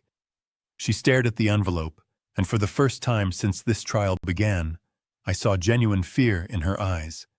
She knew what was inside. She had to know. You do not forget the moment you sell your soul. I turned to Judge Patterson. I did not need a lawyer to do this for me. I did not need legal jargon or theatrical speeches. I just needed the truth. I opened the seal. The sound of the paper tearing echoed through the quiet room like a gunshot. My hands were steady. For years I had trembled with anxiety and doubt, wondering if I was doing enough. But in this moment I was as solid as a rock because I was not fighting for myself anymore. I was fighting for the memory of the children I raised. I pulled out the document. It was not a crisp, clean legal filing typed up by a high-priced attorney. It was a handwritten note on a piece of lined notebook paper yellowed with age. The edges were frayed. It looked like trash, but it had the official stamp of a notary public dated August 14, 2011. I cleared my throat and began to read. My voice rang out clear and cold, filling every corner of the room. I, Rachel Bennett, hereby sell full and permanent parental rights and authority regarding my children, Lucas, Emma, and Noah, to Harrison Bennett. This transfer of rights is final and absolute. In exchange for surrendering all claims to motherhood and agreeing to never contact them or Harrison Bennett again, I accept the sum of $15,000 in cash. This money is for the purchase of a 2011 Ford Mustang convertible. I swear on my life I will never return. I stopped reading, but I did not lower the paper. I let those words hang in the air. $15,000, the price of 3 human lives, the price of a convertible. The courtroom erupted into a collective gasp. It wasn't a murmur this time. It was the sound of dozens of people having the breath knocked out of them simultaneously. I saw the court reporter stop typing, her mouth hanging open. I saw the bailiff step forward, his face twisting in disgust. But I was not done. I reached back into the envelope and pulled out the photograph. It was clipped to the back of the letter. It was a glossy 4x6 print, the colors still vivid despite the years. I held it up first to the jury, then to the judge. The image was undeniable. It showed Rachel standing in the parking lot of a car dealership. The sun was bright. She was leaning against a cherry-red Ford Mustang with the top down. She was wearing sunglasses and a white sundress, and she was grinning. It was a wide, predatory smile of pure triumph. In one hand she held the car keys.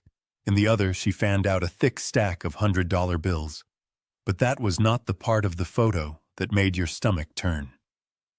In the background, out of focus, but clearly visible on the burning hot concrete of the sidewalk, lay a baby carrier. It was Noah. He was 2 months old. His face was red and contorted in a scream of distress. He was abandoned on the pavement in the sweltering heat, while his mother posed with her new toy. I walked toward the bench and placed the letter and the photo directly in front of Judge Patterson. I watched him. He was a man who had seen everything in his career. He had seen murders and thieves and liars. But as he looked down at that handwritten receipt and that photograph, the color drained from his face until he looked like a ghost. He picked up the paper. His hand. The hand that held the power of the law began to shake. It started as a subtle tremor and grew until the paper rattled in his grip. He adjusted his glasses as if he could not believe what his eyes were telling him. He read it once. Then he read it again. Then he looked at the photo. I saw his jaw tighten. I saw the veins in his neck bulge. The professional detachment that judges are supposed to maintain evaporated. In its place was the raw fury of a human being looking at a monster. He looked from the photo to Rachel and back to the photo. It was a look of pure revulsion. I turned to look at Sterling Holt, the high-powered attorney who had spent weeks painting me as a villain and Rachel as a saint, was sitting frozen in his expensive chair. His face was gray. He looked at the document in the judge's hand, and then he looked at his client. He physically recoiled. He shifted his chair inches away from her, as if her presence was suddenly contagious, as if he could catch her moral rot just by being near her. He knew his case was dead. He knew his reputation would be stained forever just by associating with this. He closed his folder and put his pen down, signaling his total defeat. And Rachel. Rachel sat there, and for the first time she was truly naked before the world. The act was over. The tears had dried up. She stared at the photo in the judge's hand, and her mouth worked silently. She looked around the room, searching for an ally, searching for someone who would buy her lies, but there was no one. The jury looked at her with hatred. The gallery looked at her with horror. She was completely alone. The silence stretched on for what felt like an eternity. It was broken only by the sound of Judge Patterson breathing heavily through his nose, trying to control his rage. He did not look at the lawyers. He did not look at the jury. He looked straight at Rachel. When he finally spoke, his voice was low and dangerous, trembling with suppressed anger. "Ms. Bennett," he said, and the way he said her name made it sound like a curse. "I have sat on this bench for 20 years. I thought I had seen the depths of human depravity. I thought I knew how low a person could sink for greed. But this..." He held up the handwritten note, shaking it slightly. "You sold your children." He continued, his voice rising slightly in volume. "You did not give them up for adoption because you couldn't care for them. You did not leave them with a relative because you were in trouble. You sold them. You traded the flesh and blood of 3 innocent human beings, 3 babies who depended on you for protection. And you traded them for a used car." The judge paused, taking a breath that shuddered in his chest. He held up the photo.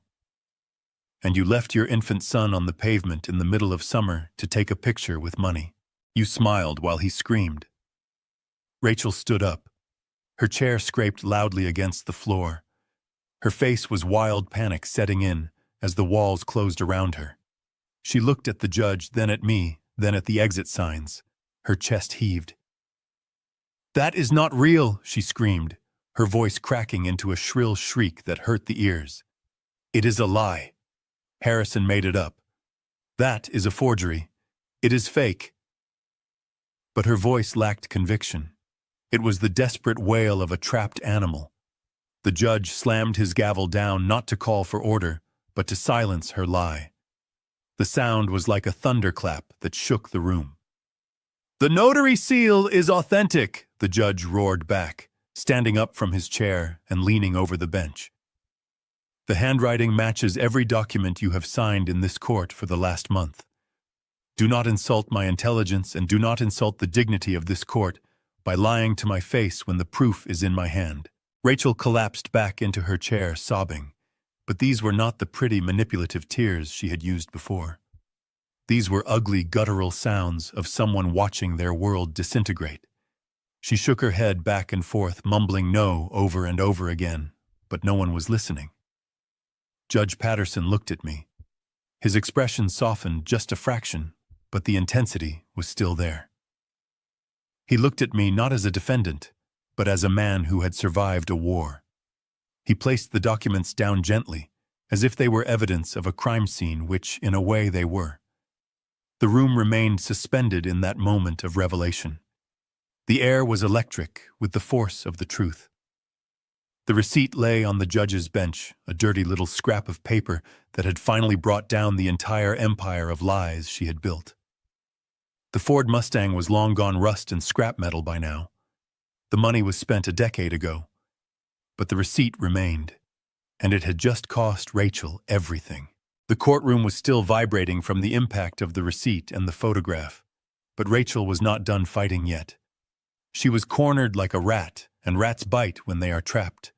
She was sobbing loudly into her hands, screaming that the documents were forged, that I was a monster who was trying to frame her, but her performance was losing its audience. The jury looked at her with cold eyes. Judge Patterson looked at her with disgust. But even with the truth lying on the bench, I knew it wasn't over. She had Sterling Holt, and he was a magician who could turn water into wine, or in this case, turn a child seller into a victim. Holt stood up, buttoning his jacket, his face a mask of professional outrage. "Your Honor, this is highly irregular," he boomed, trying to regain control of the room. "We demand a forensic analysis of that document. Mr. Bennett has had 13 years to forge this. It is hearsay. It is inadmissible." The judge looked like he was about to speak, like he was about to shut Holt down, but he never got the chance. The heavy double doors at the back of the courtroom slammed open with a sound like a thunderclap. It was loud enough that half the people in the gallery jumped out of their seats. I turned around in my chair, my chains rattling. Standing in the doorway framed by the light from the hallway was Lucas. My boy looked like he had run a marathon. His shirt was torn at the shoulder. He was sweating, his chest heaving up and down. He was missing a shoe. But his eyes were blazing with a fire I had only seen once before, when he stood between his little brother and a bully on the playground. He wasn't a scared kid anymore. He was a linebacker protecting his team. Lucas Tatchell screamed, her voice cracking. "What are you doing here? Get out!" Lucas ignored her. He didn't even look at her. He walked straight down the center aisle. The bailiff stepped forward to stop him, his hand reaching for his belt, but I stood up. "Let him through," I roared. "That is my grandson." Judge Patterson held up a hand to the bailiff. "Let the boy speak." Lucas walked past the bar. He walked past Sterling Holt, who was looking at him like he was a bomb about to go off. He walked right up to the defense table and stood next to me. He was taller than me now. He put a hand on my shoulder and squeezed. "I am sorry I am late, Grandpa," he panted. "I had to climb out the bathroom window at the hotel. The security guard was fast, but I was faster." He turned to the judge. He didn't look terrified. He looked determined. "Your Honor," he said, his voice deepening into the man's voice he was becoming. "Everything my grandfather said is true. She is lying.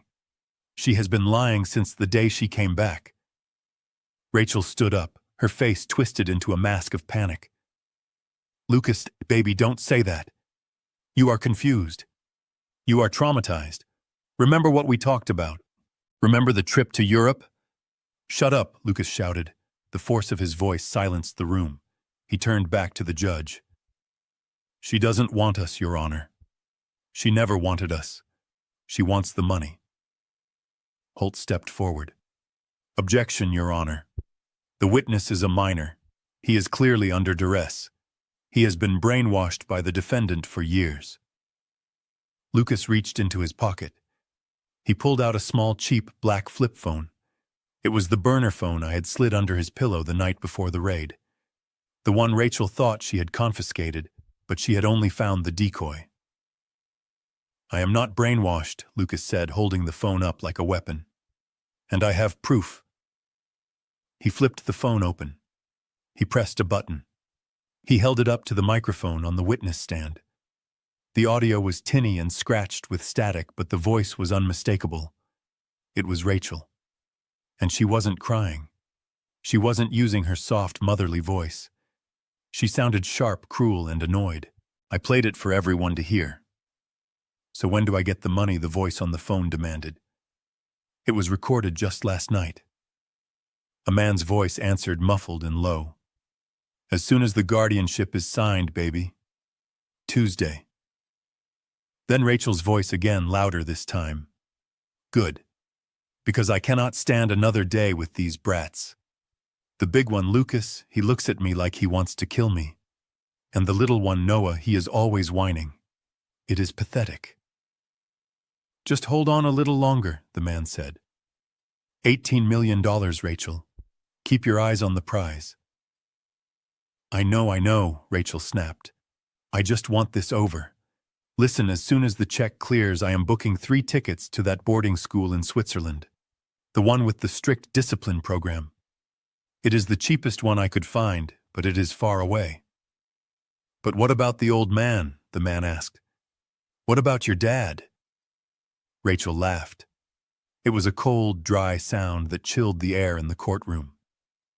Don't worry about him. Holt says he is going down for 20 years. He is old. He has a bad heart. He will die in there. He will rot in a cell, and I will be drinking champagne in Paris while his precious grandkids are locked away in the Alps. He is a clueless old fool who should have died years ago.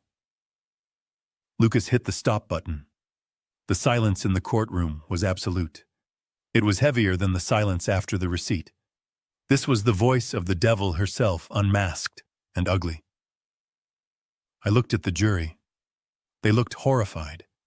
One juror, a grandmother in the front row, had her hand over her mouth. I looked at Judge Patterson. His face was stone cold. He wasn't shocked anymore. He was furious. And then I looked at Rachel. She wasn't crying anymore. The mask had completely shattered. Her eyes were wide, wild, and filled with a primal rage.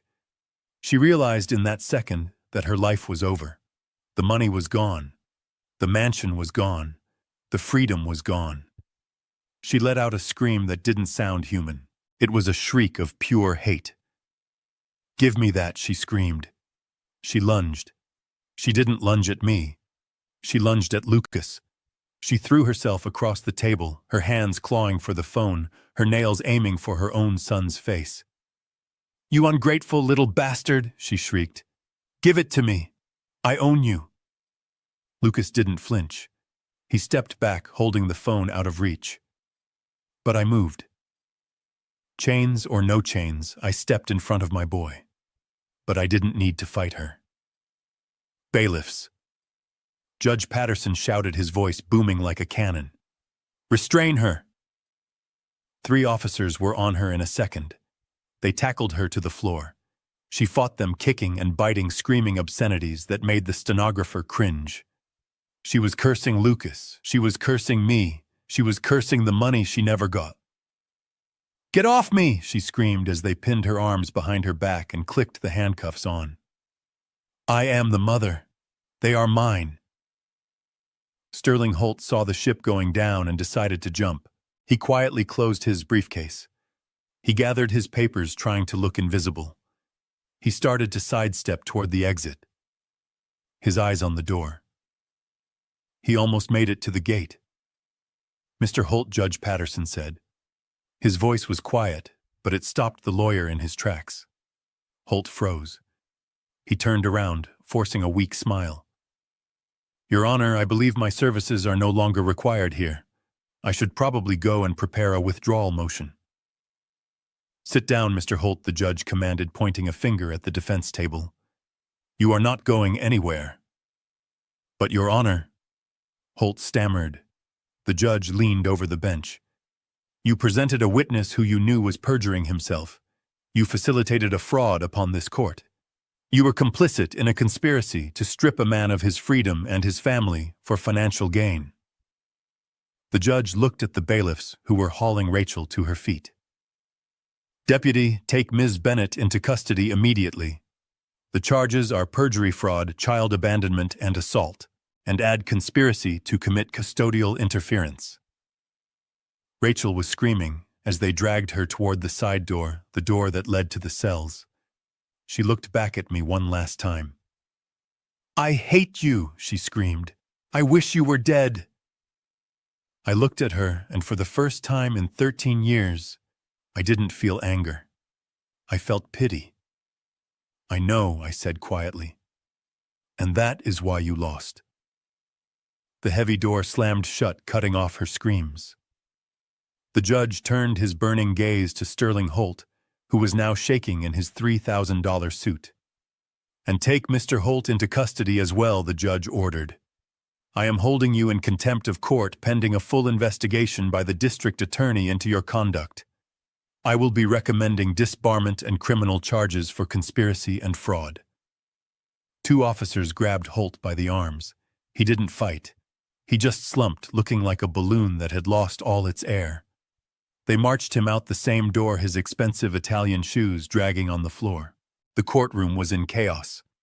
Reporters were shouting questions. The gallery was buzzing. But in the middle of the storm, there was calm. Lucas turned to me. He was still breathing hard. He looked at my chains.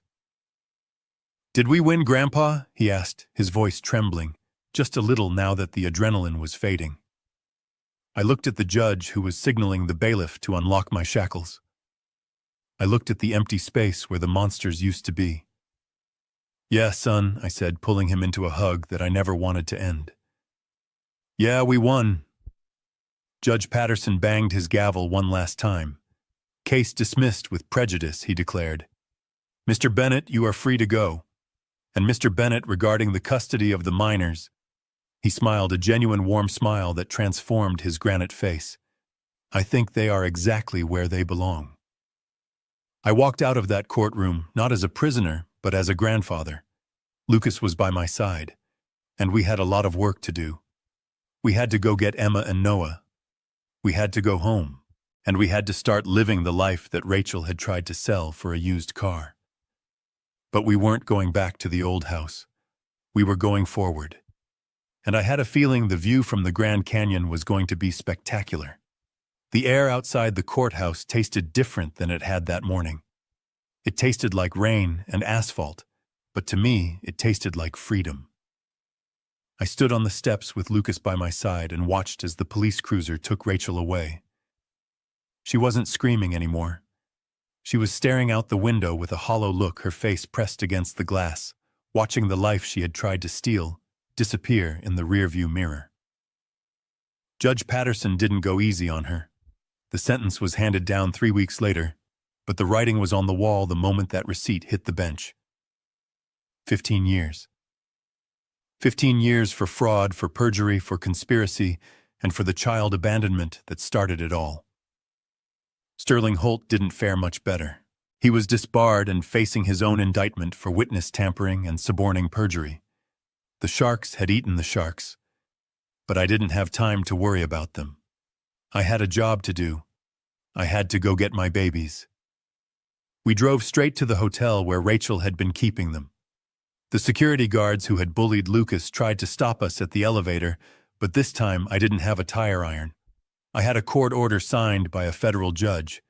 The moment I showed it to them, they scattered like cockroaches. When I opened the door to that suite, Emma and Noah were sitting on the couch, huddled together, looking terrified. They thought their mother was coming back to drag them to Switzerland. When they saw me, when they saw Lucas safe and smiling, the sound they made broke my heart and put it back together all at once. It was a collective sob of relief. Noah hit me at full speed, burying his face in my stomach. Emma held onto my arm like she was drowning. I held them there in that fancy hotel room, and I promised them that nobody would ever take them away again. The next few months were a blur of paperwork and restructuring. The first thing I did was address the elephant in the room. The money. $18.5 million. It was a number that didn't feel real. It was ghost money, money from a father they never knew, and a mother who sold them out. But it was their money. I walked into the law firm that was managing the trust, the one that had been so eager to help Rachel raid the accounts. I was wearing my best flannel shirt and my work boots. The junior partners looked down their noses at me until I laid the guardianship papers on the conference table. I fired them all. Every single manager, every lawyer who had enabled Rachel, every accountant who had looked the other way. I cleaned house. I moved the trust to a conservative firm with a reputation for ironclad ethics. I set it up so that not even I could touch the principal boss. That money was for their college, for their first homes, for their futures. I took the management fee the court allotted me, but I didn't use it for sports cars or designer clothes. I used it to fix what was broken. 6 months later, I stood in the driveway of my old house. The for sale sign was planted in the yard, swinging gently in the Texas breeze. It was hard to say goodbye. That house had seen me raise my daughter and then raise her children. It had seen laughter and tears. But it had also seen the police raid. It had seen the door kicked in. It had seen the ghosts of my failures. It was time to let it go. We didn't need the walls to be a family. We just needed each other. I sold it to a young couple just starting out. I hoped they would have better luck with it than I did. I took the proceeds from the house and a portion of the management fee, and I bought something I had been dreaming about since I was 20 years old, working double shifts on the rig. I bought a beast. It was a 40-foot Class A motorhome, a rolling palace with king-sized beds, a full kitchen, and enough room for 4 people to live like royalty on the road. We left Texas on a Tuesday morning. We didn't look back. We drove west. We watched the flat plains turn into rolling hills, and then into the jagged red rocks of the desert. We sang along to the radio. We stopped at roadside diners. We laughed until our sides hurt. For the first time in 13 years, there was no shadow hanging over us. There was no fear that a car pulling into the driveway was Rachel coming to take what wasn't hers. There was just the open road and the horizon. And now here we are. I am sitting in a folding chair on the edge of the south rim of the Grand Canyon. The sun is setting, painting the sky in colors that don't have names, burning orange and deep purple and gold. The air is crisp and clean. In front of me, a campfire is crackling. Lucas is teaching Noah how to roast a marshmallow without setting it on fire, though Noah seems determined to burn his to a crisp anyway. Emma is reading a book wrapped in a blanket, her feet propped up on a log, looking peaceful, in a way I haven't seen since she was a toddler. I look at them and I don't see $18 million. I don't see trust funds or legal battles. I see my kids. Rachel thought she could buy happiness. She thought that a mansion and a private jet would fill the hole inside her. She thought that selling her own flesh and blood for $15,000 was a good deal because it got her a convertible Mustang. She thought value was something you could count in a bank account. She was wrong. I look at Noah laughing as his marshmallow catches fire and he blows it out. I look at Lucas patting him on the back. I look at Emma smiling at her brothers. Rachel sold these moments for $15,000. She traded a lifetime of this for a car that is probably rusting in a junkyard somewhere by now. But me, I would not trade this for anything. I take a deep breath, filling my lungs with the scent of pine and wood smoke. I am 70 years old. My knees still ache when it rains and my back is stiff from the drive. But I have never felt richer in my life. People say blood is thicker than water. They use it to excuse all kinds of sins. They use it to say you have to forgive family no matter what they do to you.